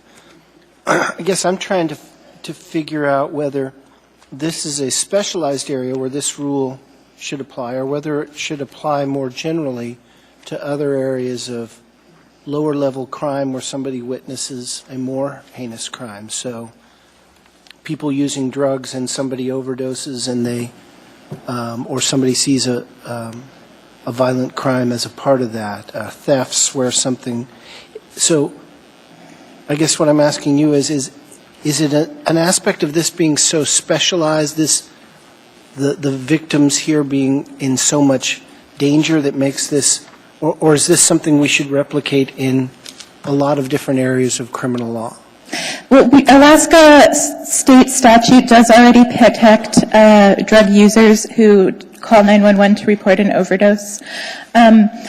Prostitutes have been targeted for murder and violent crime for a really, really, really long time. We have had, serial killers preying on prostitutes for a long time. We had Robert Hansen here in Alaska, who was able to go on killing prostitutes for years after even after his victims had reported him to police. So prostitutes are a group that are regularly targeted for violent crime, and currently there is a perception that people can target prostitutes with impunity, and so we're just calling on our leaders to take a leadership role in telling people that it's not okay to murder us, and that we will be able to go to police and make those reports. Mr. Croft? No, Thank you. Mr. France, ma'am? Thank you for your testimony and for the important work you're doing in this area. You had mentioned something about a concern about the time frame, and I didn't catch your question.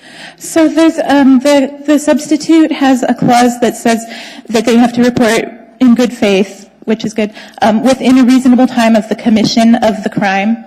So I'm concerned that, there are currently 11 unsolved murders and missing persons cases of sex workers in Anchorage just within the last 14 years, I believe, and that people, when this passes, people who have information about a murder should be able to come forward and report that without fear, even if it has been maybe 14 years. It's been 13 years now since Michelle Roth and Desiree Lackenoff's disembodied torsos washed up on Beluga Point, and they deserve justice. Thank you. Is that all, ma'am? Mr. Dunbar, sir? Well, just really quickly on that point, I assume, and Mr. Falsey, I don't know if you're able to answer this, or maybe this will come up later, maybe some of the police office, one of the police department, but isn't there a statute of limitations on the crime of prostitution? So if someone had evidence about a murder from 10 years ago, and that was when they were engaging in prostitution, wouldn't the statute of limitations have already run? Through the chair, my understanding is that, yes, the statute of limitations would have run after a certain period of time. I don't have top of mind what that statute of limitations is. Okay.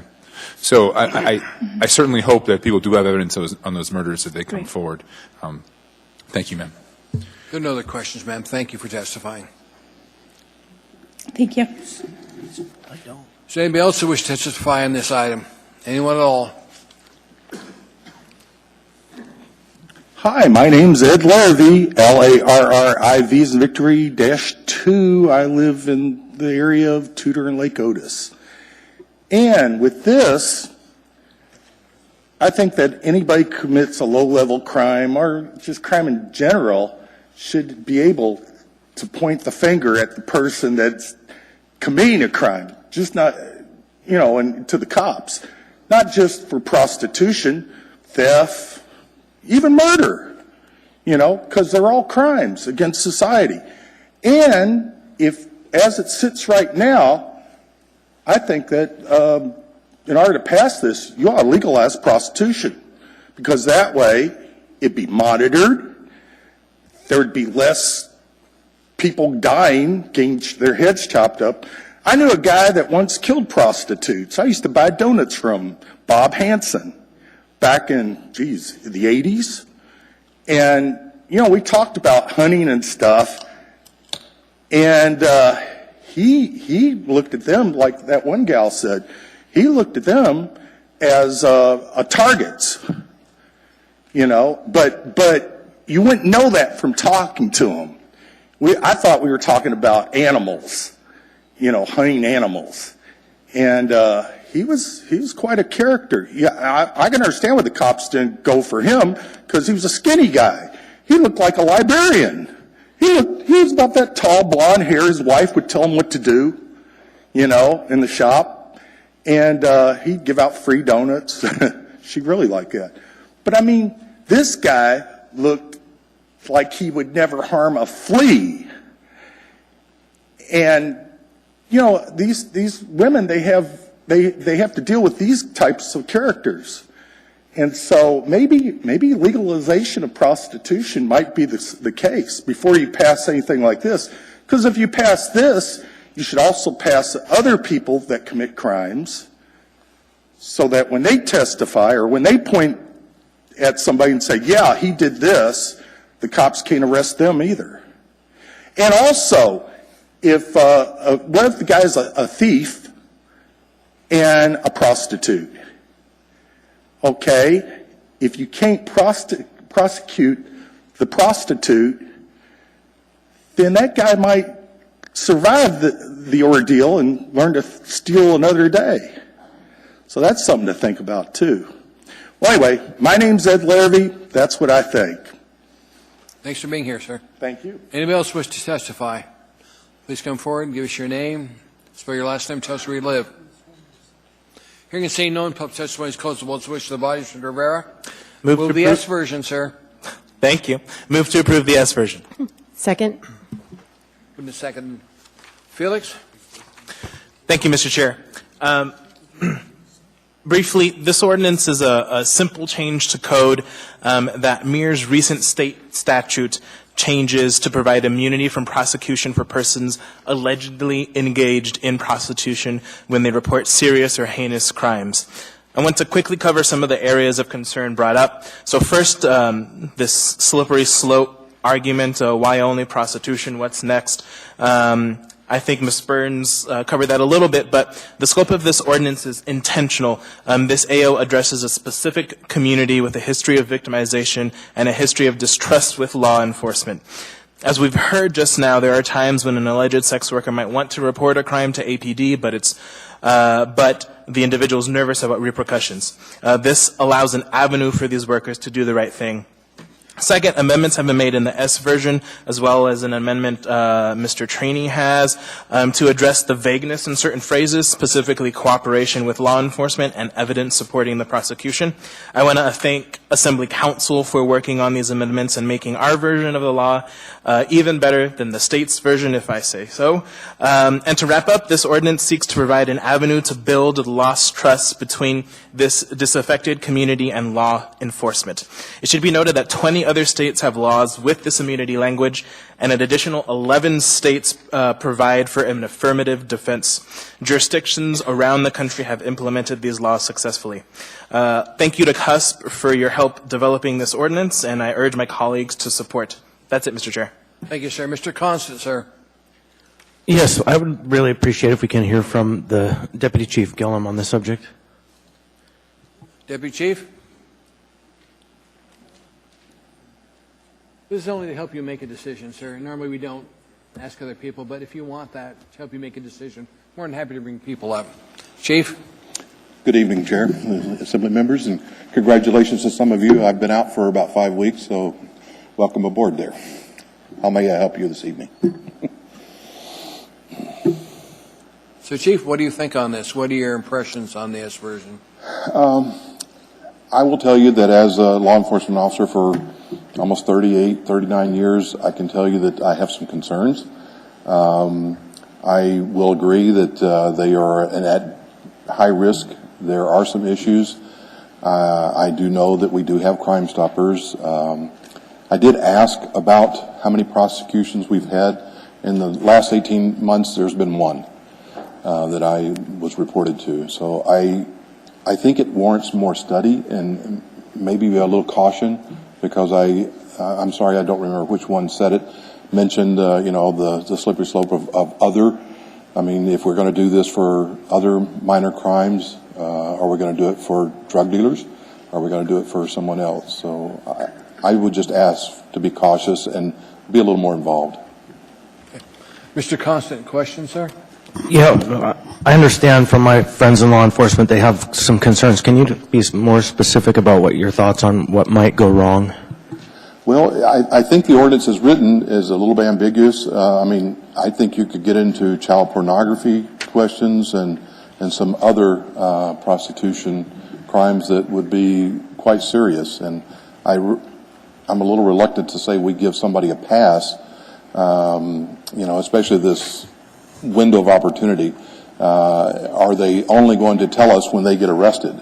Is there going to be some type of a requirement, that if you're engaged in this activity, That's why I'm asking that we be a little more cautious about how we're going to implement this. Anything else, Mr. Constant? Okay, thank you. Chief, I don't know if they're going to, I got other people on here, so they might want to stay there or not. We'll see what happens. Mr. Peterson, sir, do you have anything for the chief?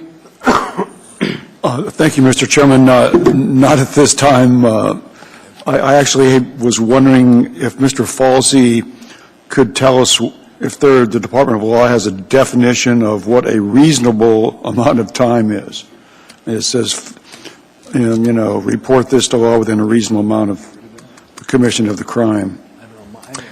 Through the chair, a reasonable amount of time is left to a case-by-case discretionary call. There's no arithmetical formula, and this ordinance certainly would not put a number on that reasonable time window. So in some instances, it could be a few hours, and in other instances, years? Through the chair, again, I suspect it would depend on the facts of the various cases. Perhaps if someone were only to learn of a serious felony after some length of time had transpired from when the felony had been committed, perhaps that could lead to a relatively large window. But again, there is no objective measure. Thank you. Thank you. Mr. Dyson, sir. On your right. Thank you. Yeah, I was just thinking about the very thing you mentioned. So somebody that had been around a crime and then realized there was an active investigation and they might be picked up as an accessory could pick up the phone and call in and demand immunity under this situation. That's the kind of thing you're thinking about, isn't it? Mr. Dyson, through the chair, yeah, absolutely. That's one of my concerns. Yeah.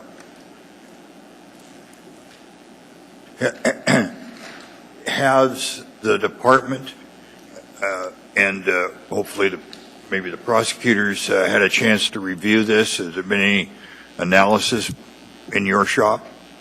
Mr. Dyson, through the chair, yes, there has been some discussions. Unfortunately, I was out for a while, so I don't know all the depth of those discussions, but it has been reported to me that there are concerns. All right. Thank you. Mr. Falsey, have your prosecutors thought about this one and reviewed it? Through the chair, Assemblymember Dyson, the answer is yes. Unfortunately, Seneca Atheno, our municipal prosecutor, is out of state for a training now, but she has conveyed to me a number of thoughts along the lines from what you heard from the deputy chief, that we do have some systems in place now that could begin to address this concern. So the Crime Stoppers option allows you to report crimes anonymously and actually allows you to reap a small financial award if that ultimately leads to a felony arrest. That it is unusual to pick a single crime to offer this kind of immunity and leads to what has been characterized as a slippery slope kind of questions. If I witness someone caching child pornography while I'm in the middle of robbing their house, should I have a similar level of immunity? And I think it is fair to say that generally the prosecutor's office, and you can make this of it what you will, is always going to be protective of prosecutorial discretion, that the prosecutor's office itself conceives of its line of business as taking into account the various equities, and as a practical matter, there just haven't been a lot of prostitution prosecutions in recent memory. We are aware of only one in the last 18 months. It was brought to our attention, as I understand it, on a report of a hotel employee who heard a scuffle and there was an alleged robbery involved. I think there is a bit of a sense from the prosecutor's office that this may be a solution in search of a problem, but at the same time, it wasn't reported to me that it would be so disruptive to the municipal prosecutor's business that this is one that we would need to throw our bodies down in front of the tracks. Mr. Dyson? I certainly will provide a bit of support to this. Move this version forward. What I understood it is for the prosecutor, the sex worker. Amy, would you move the microphone closer to Fred, please? Who's being beat up or threatened or so on, to allow that person, he or she, to report without incriminating themselves on it. As this thing is written, do you understand that it's not just when the reporting person here is under threat, that it's far more general than that? Through the chair, yes. So there is a potential distinction to be drawn between crimes that have been committed against the person allegedly committing prostitution themselves and other crimes that have merely been witnessed. If you were to look at page 2 of the ordinance, section 1 would say that a person accused of the crime of prostitution may not be prosecuted if the person witnessed or was the victim of and reported to law enforcement any of the following crimes. Crimes against the person, which is that first category A, those are largely felony-level assaults, as I recall. Assault, stalking, abuse of a child, neglect of a child, harassment, sex trafficking, sexual exploitation of a minor. It's that first distinction between being a witness of or actually being a victim of, which would allow you to get into the scenarios where you could say that I had simply witnessed bad behavior that I was not directly involved in. Mr. Dyson, anything else, sir? Yes, thank you, Mr. Chair. Mr. Falsey and you, sir, if we delayed action on this a bit, could you get back to us with perhaps solutions that eliminates this problem to both of you? It is always the case, through the chair, that if you were to refer an ordinance to us for some additional study, that we could propose some additional amendments or language that may assuage some of our concerns. Yeah, and not to be critical, I wish we'd heard, from both of you all before we got here. Perhaps we did and I missed the link, but thank you. Thank you, Mr. Dyson. Mr. Wilton, sir, on this issue. I just want to be clear, this would only give immunity for crime of prostitution. Is that correct? To whoever can answer that. Through the chair, that is my understanding. So a person accused of the crime of prostitution under our immunity code could not be prosecuted for that crime if. So yes, it would only be a waiver for that particular ordinance. And then I guess for Deputy Chief Gillum, so there was only one prosecution for prostitution in 18 months? Is that what you're saying? Through the chair, Mr. Wilton, that's correct. Okay, and is that because we just don't have prostitution in Anchorage, or because it's just not a priority for you, so you don't go looking? It's not. It is not a priority. Okay. Anything else, Mr. Wilton? I'll be pondering. Thank you. Okay. Mr. Dunbar, sir. Thank you, Mr. Chair. Well, I certainly will respect the wishes of the sponsors if they all decide to postpone this, as Mr. Dyson suggested. My inclination is to go forward with it tonight, and I'm certainly in support of this ordinance. My first question is to the administration, to you, Mr. Falsey. So Ms. Burns raised the issue about the reasonable time language on page 2, section 1, line 3. Why do we have that in there? I mean, why do we care what time they come forward with that evidence? I guess you can make an argument about it being, sort of fresh, right, in their recollection. But other than that, these are serious crimes. Why do we want to put a time limit on when they could come forward, regardless of whether they had engaged in the crime of prostitution in the past? Again, if we kept the good faith language in there but took out reasonable time. Through the chair, I think there are at least two animating reasons for having a reasonable time reporting requirement. The first would be because I don't understand that it was the intent of the author to say that a person who's engaged in prostitution could witness a felony-level crime and keep it in their hip pocket in case they are ever actually busted for prostitution, and then and only then report it. That the notion was, if someone has seen something that is so egregious that it really should accrue to this kind of immunity, we want to waive the prostitution because we want that other element revealed immediately, that you would have a more quick turnaround on the reporting time. And the other is, I think, in the absence of any time limit, then taken quite literally, a person who would be arrested for prostitution could report significant assault that, they got into a scuffle with their sibling in 1983, and that in theory is a crime, and there would be no real sideboards to that. So I think those are the two animating concerns, as I understand it. Right, and in that latter case, we couldn't pursue a prosecution anyway because the statute of limitations would have run on that other crime. Yes. Right. Okay. Thank you, Mr. Falsey. May I ask a second question, For you, Chief? You had alluded to the fact that maybe this could somehow bleed over into the crime of child pornography, but it seems very clear here that says crime of prostitution.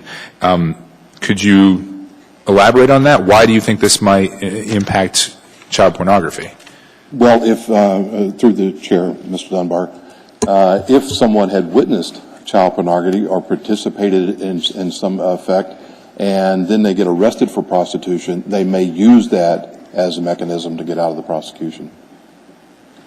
Maybe I'm misunderstanding how this works, but my understanding of this ordinance is it keeps them from being prosecuted for the crime of prostitution, not for another crime they might have committed. So if they were... Or witnessed.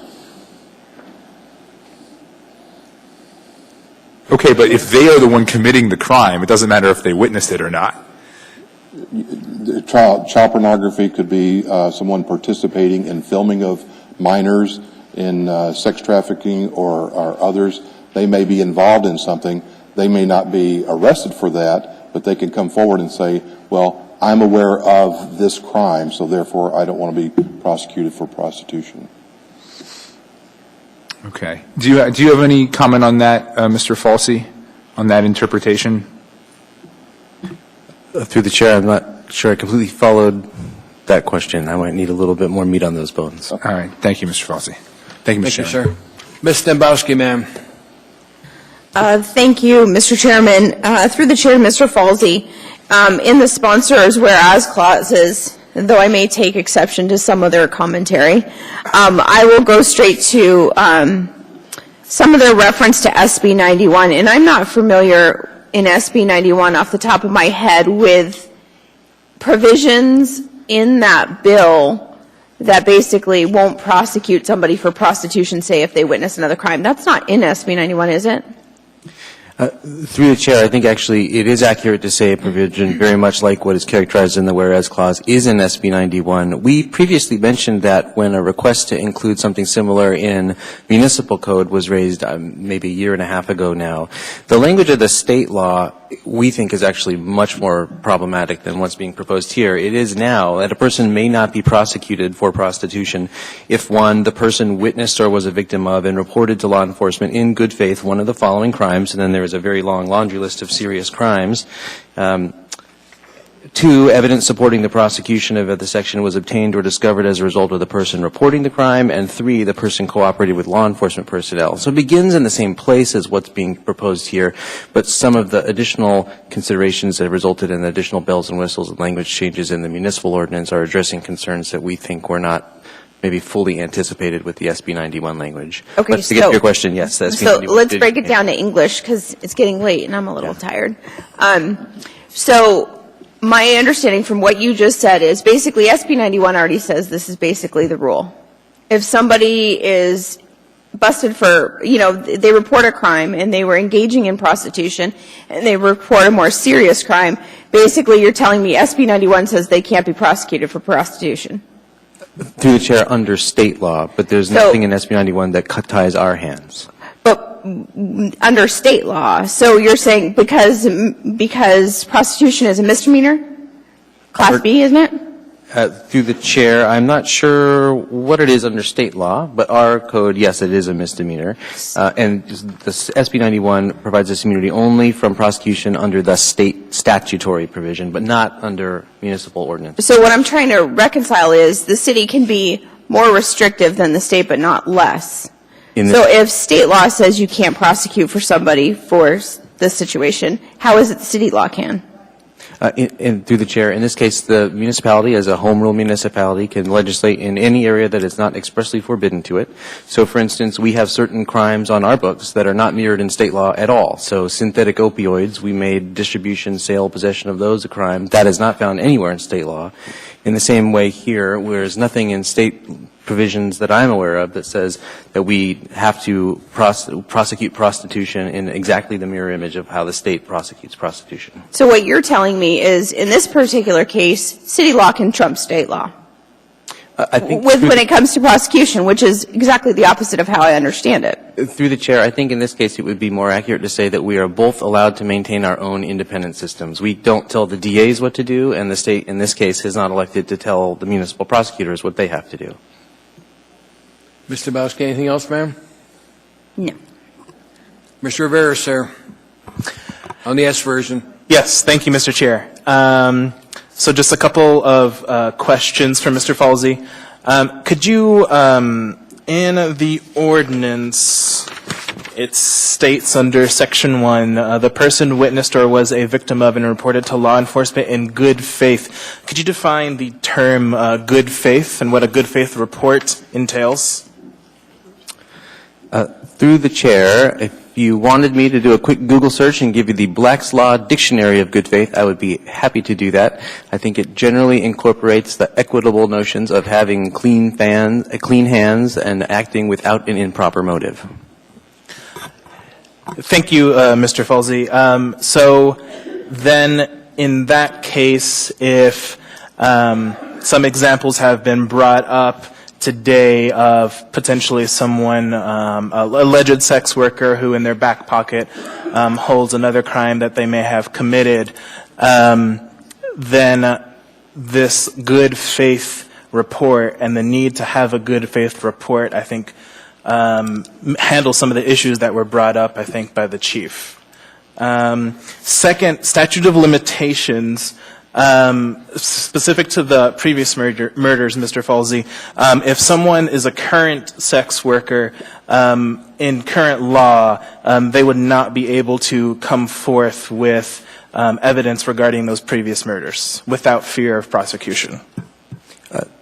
Through the chair, my understanding is that is not the case, that at least through the Crime Stoppers mechanism, one can make an anonymous report of felony level activity. Thank you, Mr. Falsey. And then just one last point on the sort of the lack of prostitution prosecutions. That's a very different issue than what's trying to be handled here, which is bridging the trust of alleged sex workers. We've heard examples today of people who wouldn't report regardless of whether the prosecutor would or would not prosecute.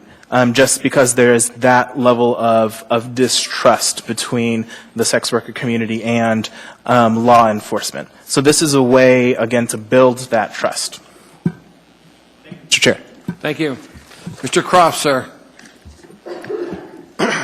We're pestering Mr. Falsey, but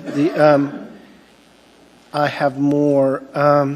There seems to be an assumption when I looked at it and in the testimony and I think in the things that have been said about it, that there's some relationship between the prostitution charge and the things you saw. But I've been looking, I can't find that requirement. That is, I can say when charged with prostitution, I saw an assault yesterday or a month ago or a year ago that was just on the street or anywhere, right? It doesn't have to be connected to my status as a prostitute, does it?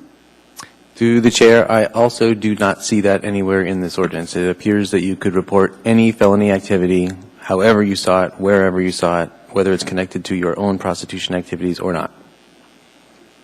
So in that sense, I want to, anything I witness, I don't want to report. I'd like to keep it for my get-out-of-jail-free card. If I'm ever charged with prostitution, I can say I witnessed an assault, and I want to tell you about it now that I'm being charged. The reasonable time is that limit, so I couldn't wait too long, but I could just, all these things I see. And the other thing that still seems to me there, though, of limited danger is, it says witnessed or was the victim of. Somebody who was the perpetrator of these crimes could also use this if they would witness it as well. It doesn't say but not perpetrators.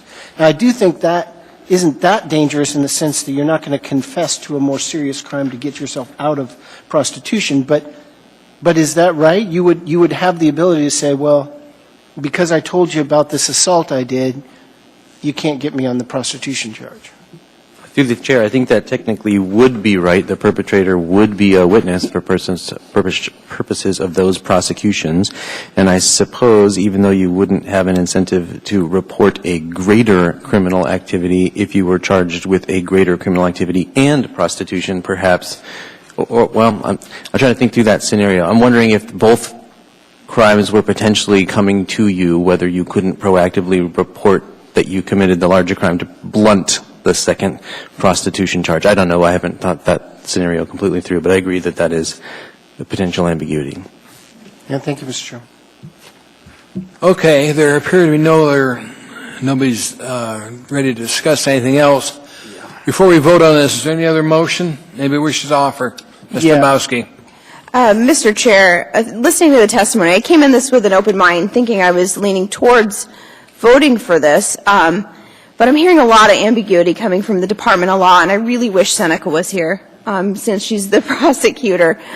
So I think, I hate to say this, Mr. Falsey, but after listening to you, I'm more confused now than I was when I started.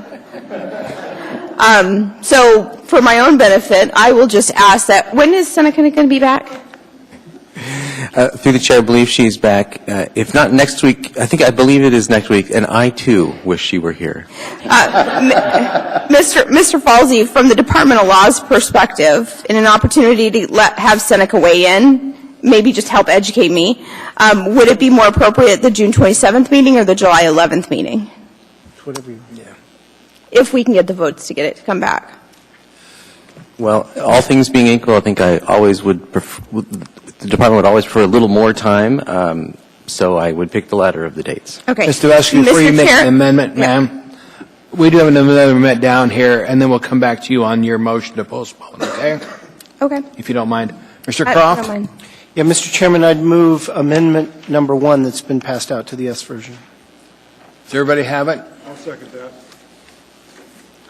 And under debate? I'll second that. Everybody got a copy of it?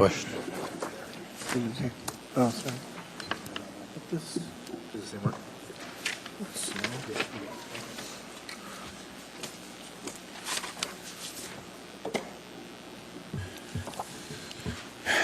Mr. Chairman. Go ahead, Mr. Croft. Everyone has found the amendment. It really attempts to provide more clarity in the definition of cooperates with law enforcement.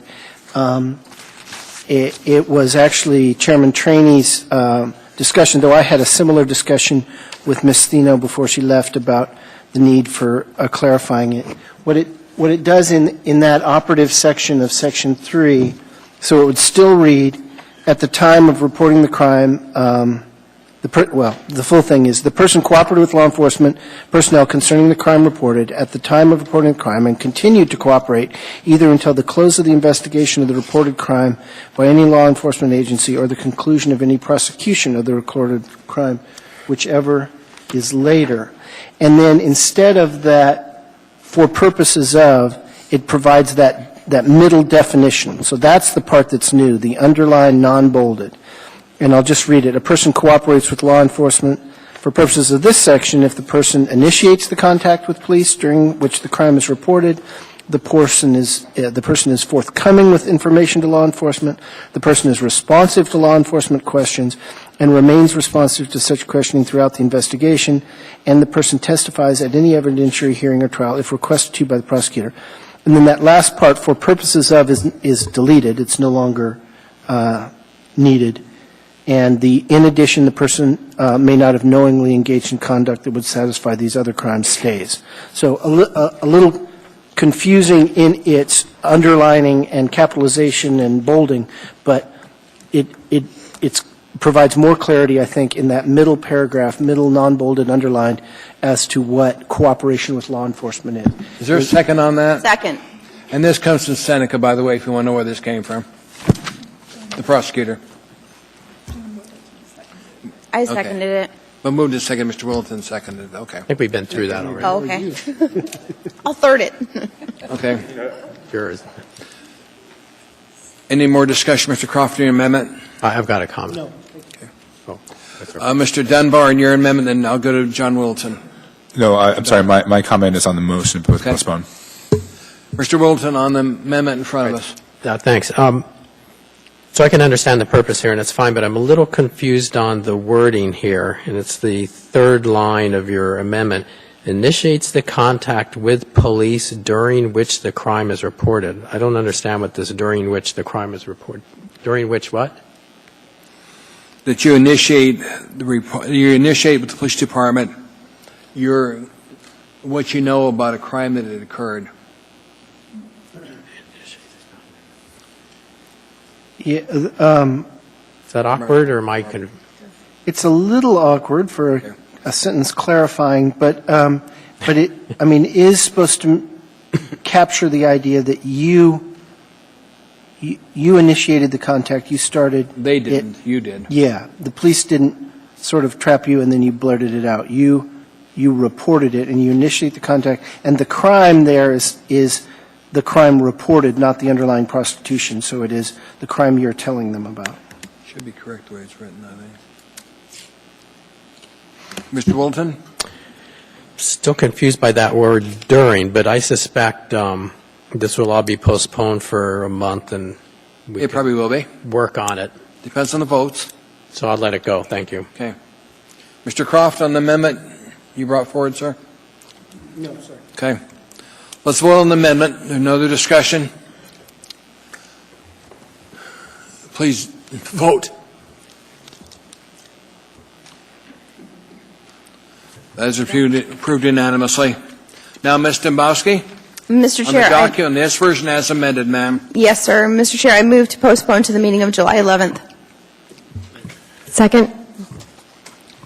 It's been seconded to postpone this item till our meeting on July 11th. Moved and seconded. Any discussion, Mr. Dunbar? Yes, to the motion. I know that Mr. Falsey had expressed a preference for July 11th over June 27th. I guess I would urge that we do it on June 27th instead, and the reason is because I understand that he wants Seneca to get back and to get spun up on this and to do work on this as well. But there is I do think there is a human cost to delaying this an extra 2 weeks, and that is that I think this is a needed reform, and one prostitution arrest in 18 months. So probably in those extra 2 weeks, nothing is going to happen. But we don't know that. And I think this is a valuable law that we need to have on the books. And maybe it needs to be worked over a little bit more, but I think we can do that in 2 weeks instead of a month. And so I would urge that we postpone it to the 27th instead of the 11th. But I think we have to vote on your motion first, Ms. Dombowski. Mr. Rivera? Thank you, Mr. Chair. I am in agreement with Mr. Dunbar. We did have Ms. Fino available at the work session to answer any questions on this ordinance, and we've worked pretty extensively with her. It's the main reason why this is so much better than the state law. And if I may, Mr. Chair, I do have one comment not related to the motion. Mr. Rivera, why don't you just make a motion to postpone it till the 27th of June? Mr. Chair, I'm happy to change my amendment and then if your or my fails, motion. we'll go to hers. Ma'am? I'm happy to change my motion. Then change it to the 27th. Yes, I would like to amend my motion. I'm not going to amend it. I'm just going to withdraw it. And I'm going to make a new motion to postpone to the meeting of June 27th. Second. Are we all in agreement on this? Please vote. Let me get that. Okay, please vote to postpone this item June 27th. The vote is 11-0. That is approved. This will come back in front of us again on June 27th.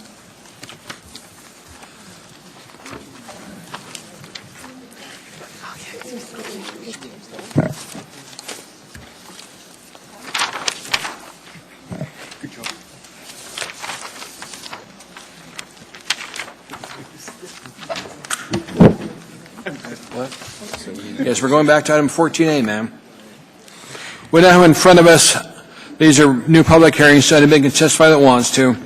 Item 14A, Resolution Error 2017-193, a resolution approving the administrative agreement between the Municipality of Anchorage, Alaska, and the International Brotherhood of Electrical Workers, Local 1547 technicians regarding deletion of language referencing non-cashable sick leave account for employee relations.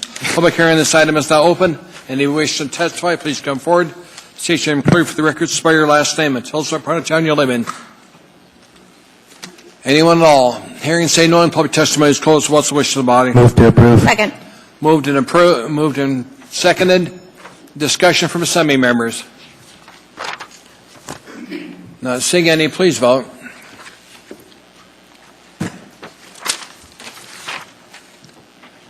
Items approved unanimously, 11-0. Next item in front of us is item 14B. Resolution AR 2017-194, resolution clarifying collective bargaining agreement between the municipality of Anchorage and International Brotherhood of Teamsters Local 959. Public hearing on this item is now open. Anybody wish to testify, please come forward, state your name clearly for the record, and spell your last name. Anyone at all? Hearing and seeing no one, public testimony is closed. What's the wish of the body? Move to approve. Second. Moved and seconded. Discussion from assembly members. Mr. Whittleton, sir. Sorry. I moved to support this because I believe it was negotiated in good faith following the guidance from the Assembly in 2010, but as with some previous agreements, I think that guidance is fairly generous given the state of our economy now to allow 1.5% raises annually. Is quite generous, and the increase in contribution towards the health insurance is substantial. So I will support, but with some qualms about the. So noted, sir. Thank you. Any discussion from assembly members? If not, please vote.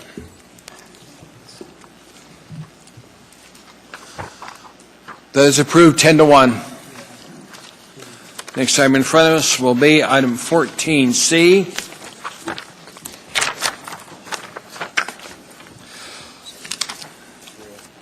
Item 14C, Resolution AR 2017-211, a resolution appropriating when tendered $240,000 from the Rasmussen Foundation to the Miscellaneous Operational Grants Fund 261 within the Office of Economic and Community Development for the provision of the Chief Housing Officer and Supporting Activities Grant. Public hearing on this item is now open. And may wish to testify, please come forward. Anyone at all? Hearing and seeing no one, public testimony is closed. What's the wish of the body? Move. Second. Moved and second. Discussion from assembly members. See no discussion, please vote. That's approved 11-0. Next item in front of us.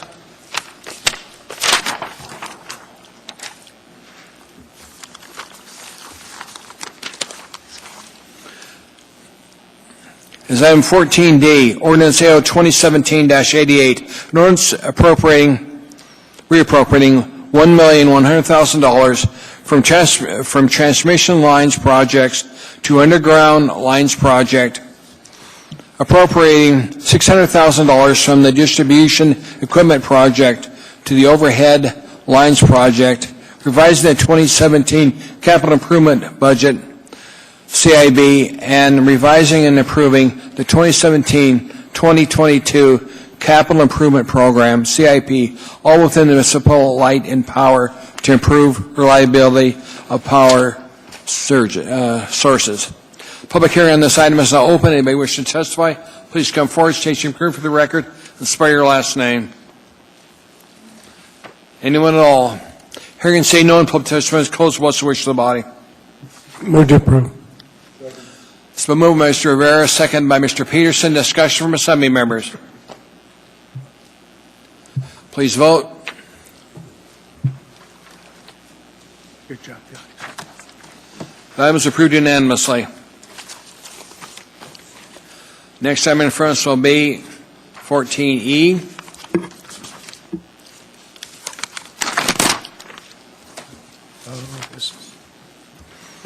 Item 14E is Resolution AR 2017-214, a resolution of the Anchorage Municipal Assembly approving a marijuana license and special land use permit for a marijuana cultivation facility with license number M1118, doing business as Mercy Tree, Alaska. Waive reading. Public hearing on this item is now open. Anybody wishing to testify, please come forward. State your name and crew for the record, spell your last name. Anyone at all? Hearing and seeing no one, public testimony is closed. What's the wish of the body? Move to approve. And Mr. Wilton, to tell us what your committee did? The Community and Economic Development Committee reviewed this in detail on June 8th, and we recommend approval with the conditions stated. Thank you, Mr. Wilton. Discussion from Assembly members. Not seeing any, please vote. The item is approved unanimously.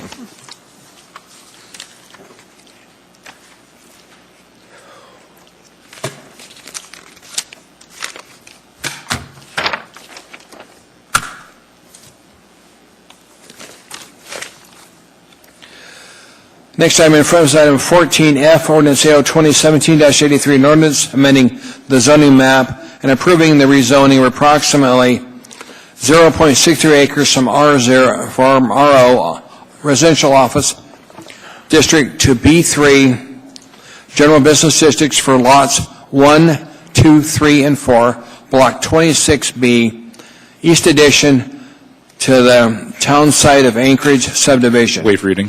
Public hearing on this item is now open. Anybody wishing to testify, please come forward, state your name clearly for the record, and spell your last name. Welcome to the meeting, sir. Thank you, Mr. Chair, members of the Assembly. My name is Jim Renkert, R-E-N-K-E-R-T. I'm here to testify on behalf of the rezone. My family owns property 2 blocks west at the corner of 3rd and Gamble. You have a letter from my mother in an envelope there addressing this rezone on this particular property, as well as the 4 blocks from on 3rd Avenue from Ingra all the way to Eagle Street. I just met Mr. Chatham with Pit Printing and Anchorage Sign and Design last week. First time I've ever met him. I just want to say that their business down there is a bright and shiny success story in East Downtown, where we could really use some bright and shiny success stories. But I also want to let you know that East Downtown property owners and residents are starting to organize. Last night we had a meeting, about I think the fourth meeting of a group that we're calling the East Downtown Action Group. Assemblyman Constant was there. I want to thank him for coming and talking. We're working to revitalize the whole East Downtown area, which has been long neglected. There were about 30 people at the meeting. It was held at the Pioneer Schoolhouse and hosted by the Anchorage Women's Club, so we really want to thank them. The 4 blocks that I mentioned along 3rd Avenue from Ingra to Eagle that are zoned RO, that doesn't really work there anymore.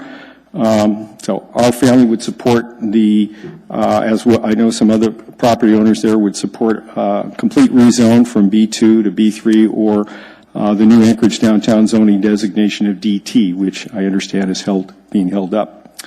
I also want to mention that Municipal Light and Power is doing an undergrounding project in the alley there this summer. We're really excited about that. We just hope that ACS and GCI will underground their communication lines. I understand they're balking a bit at that. We also found out last night that there is talk of removing the street lights in that alley, and that would not be a good thing. I want to mention that there are a number of property owners who are starting to reinvest in the area. The property owner, Mr. Couples, who owns property, his family owns property at 4th and Hyder. He's cleared out a lot of the derelicts that were running from him, and he's starting to turn that area, his properties, into some Airbnbs.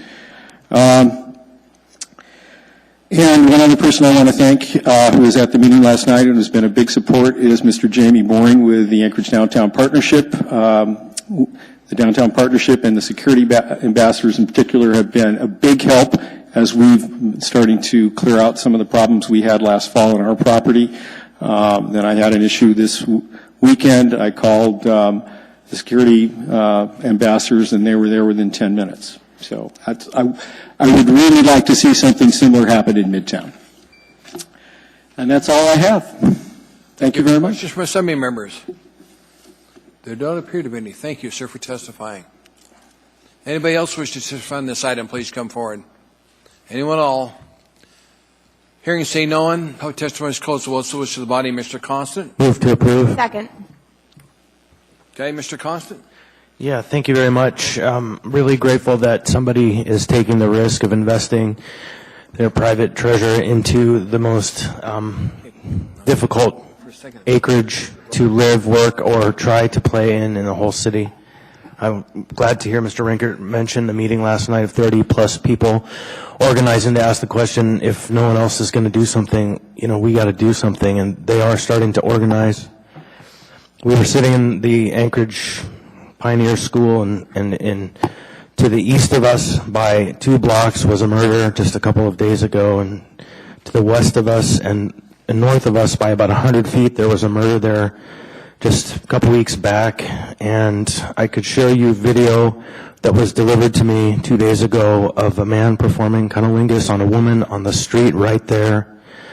I don't mean to drag down your permit, your zoning request here with this conversation, but I need everybody to know we have a crisis situation in the downtown. And so with that, I will just say that the Downtown Community Council unanimously supports this upzone. The Fairview Community Council unanimously supports this upzone. This part of town is crying for investment, and we are grateful to PIP for doing this work. Thank you, Mr. Constant. The only thing I would say is please make sure the rest of the utility lines are undergrounded when the power lines go down, because we've seen some other people have wires there not want to put them down at the same time. And do what you can to make sure that happens. And was that to me? Just a comment to you, sir. I would love a little guidance on that when we're off the record. More than happy to work with you on that. Any other discussion from Assembly members before we vote? Not seeing any, please vote.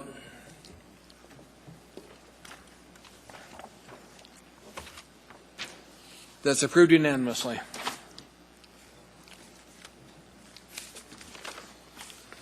Next item in front of us is item 14G, Ordinance AO 2017-86, an ordinance amending municipal code section 26.70.040 to include 64-gallon and 96-gallon residential cart bear rates, and adding Anchorage Municipal Code section 26.70.080, commercial recycling, solid waste section. Public hearing on this item is now open.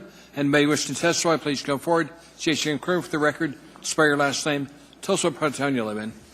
Good evening. My name is Donna Mears, M-E-A-R-S, and I'm represented tonight by Mr. Dunbar and Mr. Peterson. Thank you.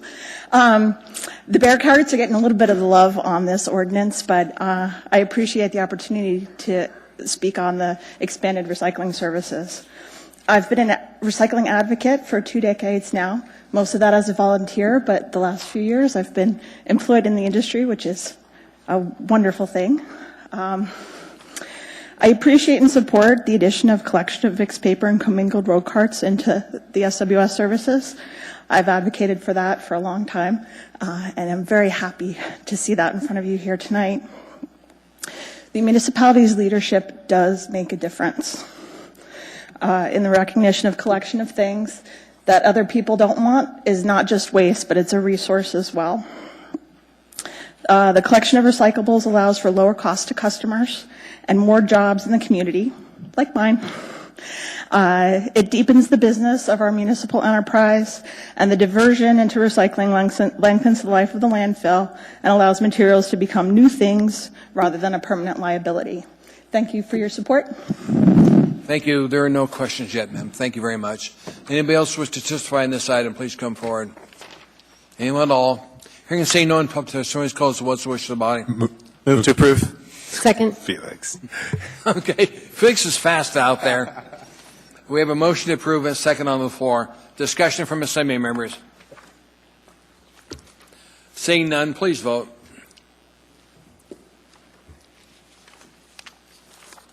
Item is approved unanimously.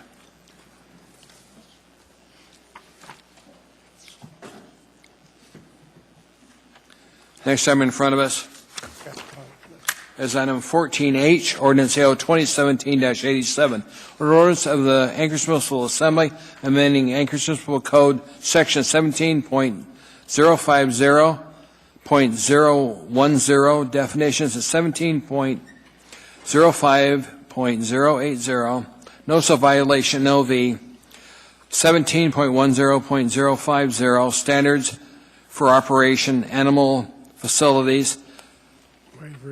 17.15.060, special purpose license. 17.15.070, special purpose licensing procedures for multi-animal and commercial facilities licenses. 17.15.080, revocation of denial of application for license. And 17.70.010, animal control fee schedule. Public hearing on this item is now open. Anybody wishing to testify, please come forward. State your name clearly for the record and spell your last name. Tell us what town you live in. Anybody at all? Hearing say no in public testimony. Come on, quickly. Thank you, Mr. Chair and members Welcome of to the see Assembly. you again.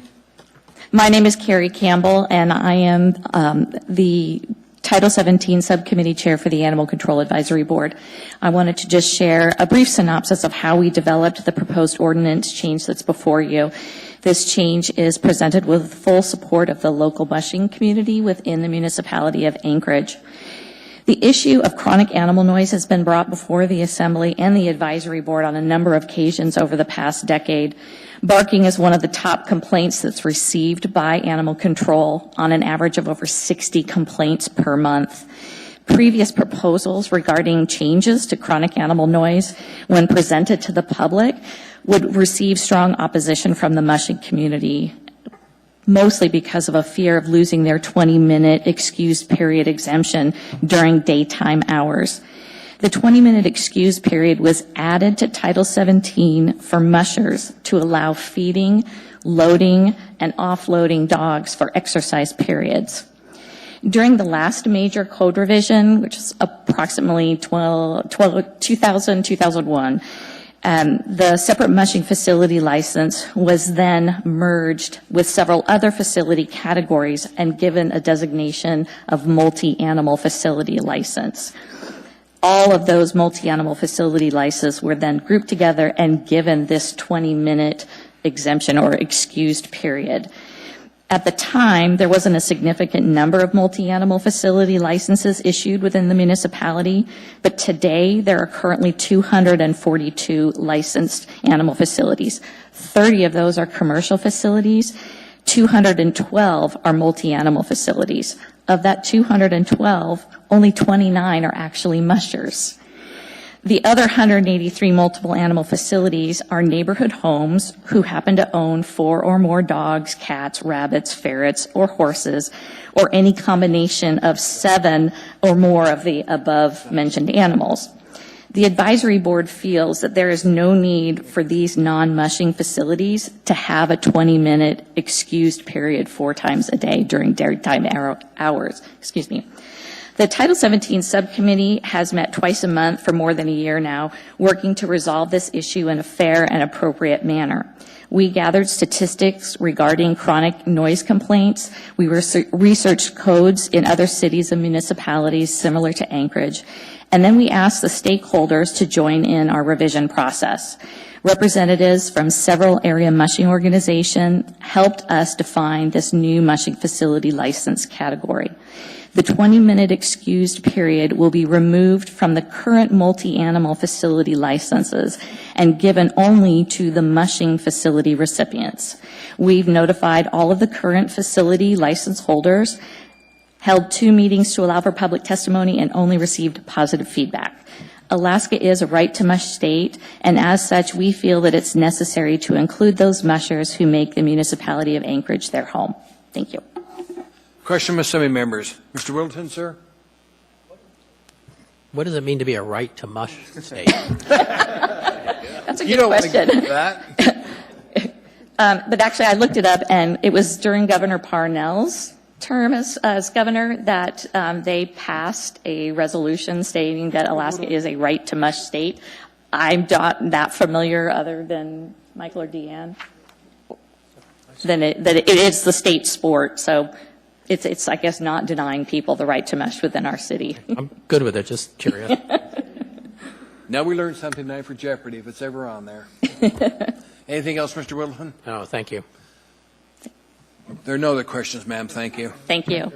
Anybody else wish to testify?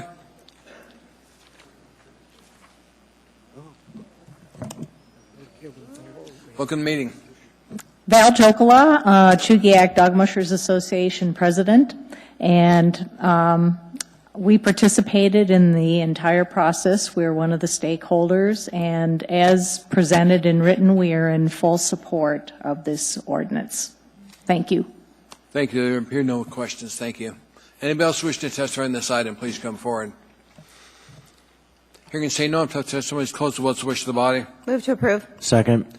Now, I do need to tell the body that I don't think I have a conflict, but I just want to bring it up to you guys because I said it during the work session we have. My wife is on the Animal Control Advisory Board, has been for 14 years. She's not paid, she's just a member of the board. So if you think I've got a conflict of interest, let me know, and I'll turn it over to the vice chairman. Mr. Trainee? Ma'am? For our ability to go through the public process, can I ask you a few questions? Absolutely. Thank you, Mr. Trainee. Mr. Trainee, have you discussed this ordinance with your wife, and has she given you guidance on how you should vote? We've discussed it, and I would ignore her guidance. Thank you. I have for 49 years. Okay. Mr. Trainee? Yeah? For a basis for any decision that the vice chair will make on your ruling, because clearly that's where we have to go, do you think you can be fair and impartial and in your own voice vote on this issue without being swayed by that of your wife? Yes, I can. Mr. Trainee, do you feel you have a conflict, or do you feel you've had such substantive conversations at home that you can't be fair and impartial and put the public interest first? I don't have a conflict. All right, thank you. I'll vote the way I want to. Thank you. Whether I sleep outside or not is another story. Thank you. Mr. Vice Chair, I believe we've set a basis. I don't know if other members have questions, but I'm satisfied. Any other questions from the body? My decision is... Mr. Vice Chairman. Yes, Mr. Chairman. My decision is you do not have a conflict. Thank you, sir. It's an odd little situation. But she's been on that body for about 14 years, so thought I'd bring it up. Eric? Yeah, very briefly on the ordinance, to have crafted an ordinance regarding animals, dogs in particular, and have this much unanimity is a credit to how thoughtfully this was done and how much public process. Just so the public understands that hasn't been involved, this doesn't affect mushers at all. They've had this exemption forever or for a long time, and they would continue to have it. What it does is not group in with mushers, those that really aren't, and often these houses that just have a lot of dogs or other animals. And the main effect of that is you don't get any more, these houses don't get any more, the musher 20-minute exception. You out there should not have your dogs barking over 5 minutes. 5 minutes is long enough, the law believes, to get your dogs under control. Usually dogs, they're the most noisy, but your animals under control. But mushers, because of their situation, might have a feeding time or a loading time where 20 minutes only during the day was appropriate. So now everybody but mushers is under this 5-minute rule, essentially. We had testimony from the gentleman that had he had recorded it for 19 minutes. And 52 seconds, as I recall, yeah. And then the dog stopped right then after, much more than the 5, almost to the 20, not quite, and they had to say it wasn't quite the 20. And so this is just a good civility cleanup, and thank you for your hard work on it. Thank you. Mr. Bosky, ma'am. Thank you, Mr. Chair. I just want to speak in support of this. Chugiak Eagle River, specifically Birchwood, has a high density of dog mushers. And I'll tell you that our community views the mushing community as a cornerstone of our community. It really is what in part lends to the character and the eclectic nature of Chugiak Eagle River. So, of course, when this ordinance came forward, I immediately had to call Val and see what the dog mushers said, because they're such an important part of our community.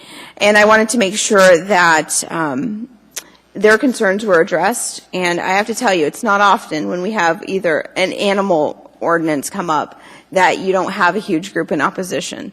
So this is just a testament to the Animal Control Advisory Board and the Dog Busters Association collaboration and hard work on this. And we just want to tell you that we are so grateful that you guys hammered it out before you came to us, because it truly, I think, it lends to the public process.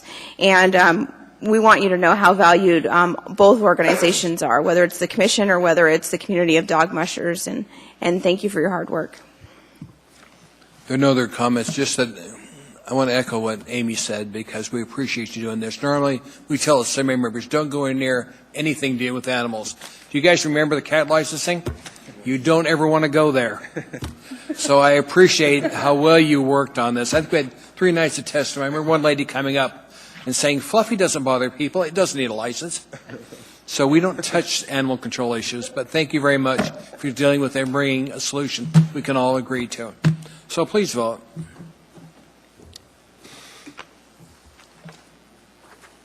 Approved unanimously. Thank you for your hard work. If my dog gets busted, Next item in front of us is item 14J, ordinance AO 2017-52, an ordinance of the Inksterville Assembly amending Inksterville Code sections 21.05.070E and 21.05.080B relating to overnight parking and recreational vehicles, use of recreational vehicles as a temporary residence or visitor accommodations. Public hearing this item is now open. Anybody wish to testify, please come forward. State your inquiry for the record. Keep in mind the maker of the motion intends to probably move to postpone indefinitely. So there's really no need to testify unless you like hearing yourself. Welcome to the meeting. Hi, my name's Ed Larrabee. That's L-A-R-R-I-V is Victory E-2. I think this is up to the area where the vehicle is parked. I mean, if he's parked in Walmart and Walmart says it's okay because they like customer service and they're sure that the people there are going to come into their store and buy things, are we going to outlaw that? I don't think we should. I think that that's private property. And what they can do on their private property, now if they say, no, you can't park here, okay, that's a different story. But if nobody says anything, and they just let them park there, I don't see anything wrong with that. For us to intervene in private property and say, no, you can't park there, that's too much for me. I think that invades the owner's right, what he can do on his property. And that's my feelings. My name's Ed Larrabee. That's what I think. Thank you. Any questions?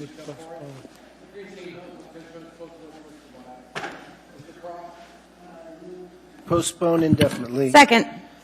And Move to second to postpone this item indefinitely. Any discussion for the subject? only just to say I adopt Mr. Larrabee's comments.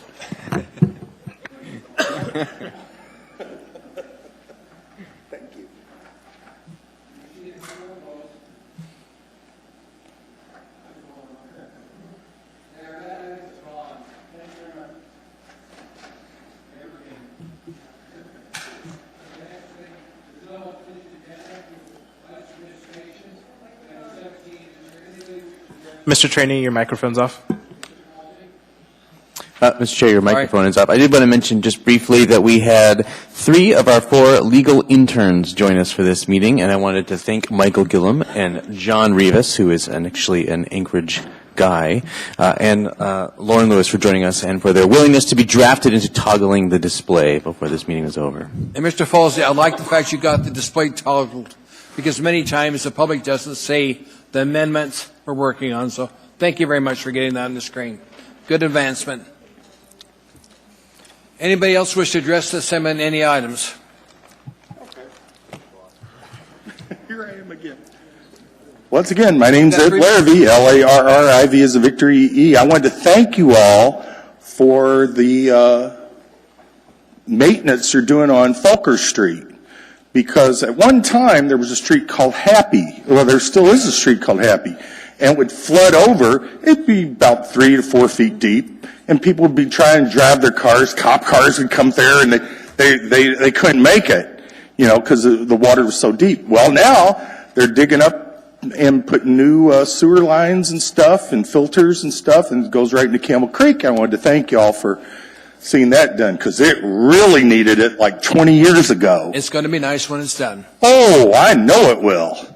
And another thing, at the beginning of this meeting, you were talking about the Civil War and how we were so glad to see slavery gone.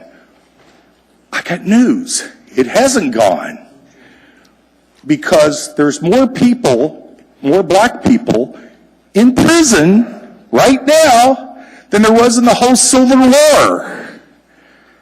So what we basically did was, this society has taken them out of the fields and into the prisons. And that's why 60% of the families, black families, are fatherless. That's one of the reasons. Well, anyway, I just wanted to say that, and I hope you all have a good night, safe trip journey home. My name's Ed Larrabee. That's what I think. See you next time. Thank you, sir. Anybody else wish to address the assembly on any item? Hearing and saying none, it's closed. I'd like a motion to adjourn from somebody. We're adjourned. Thanks for being here. Yeah,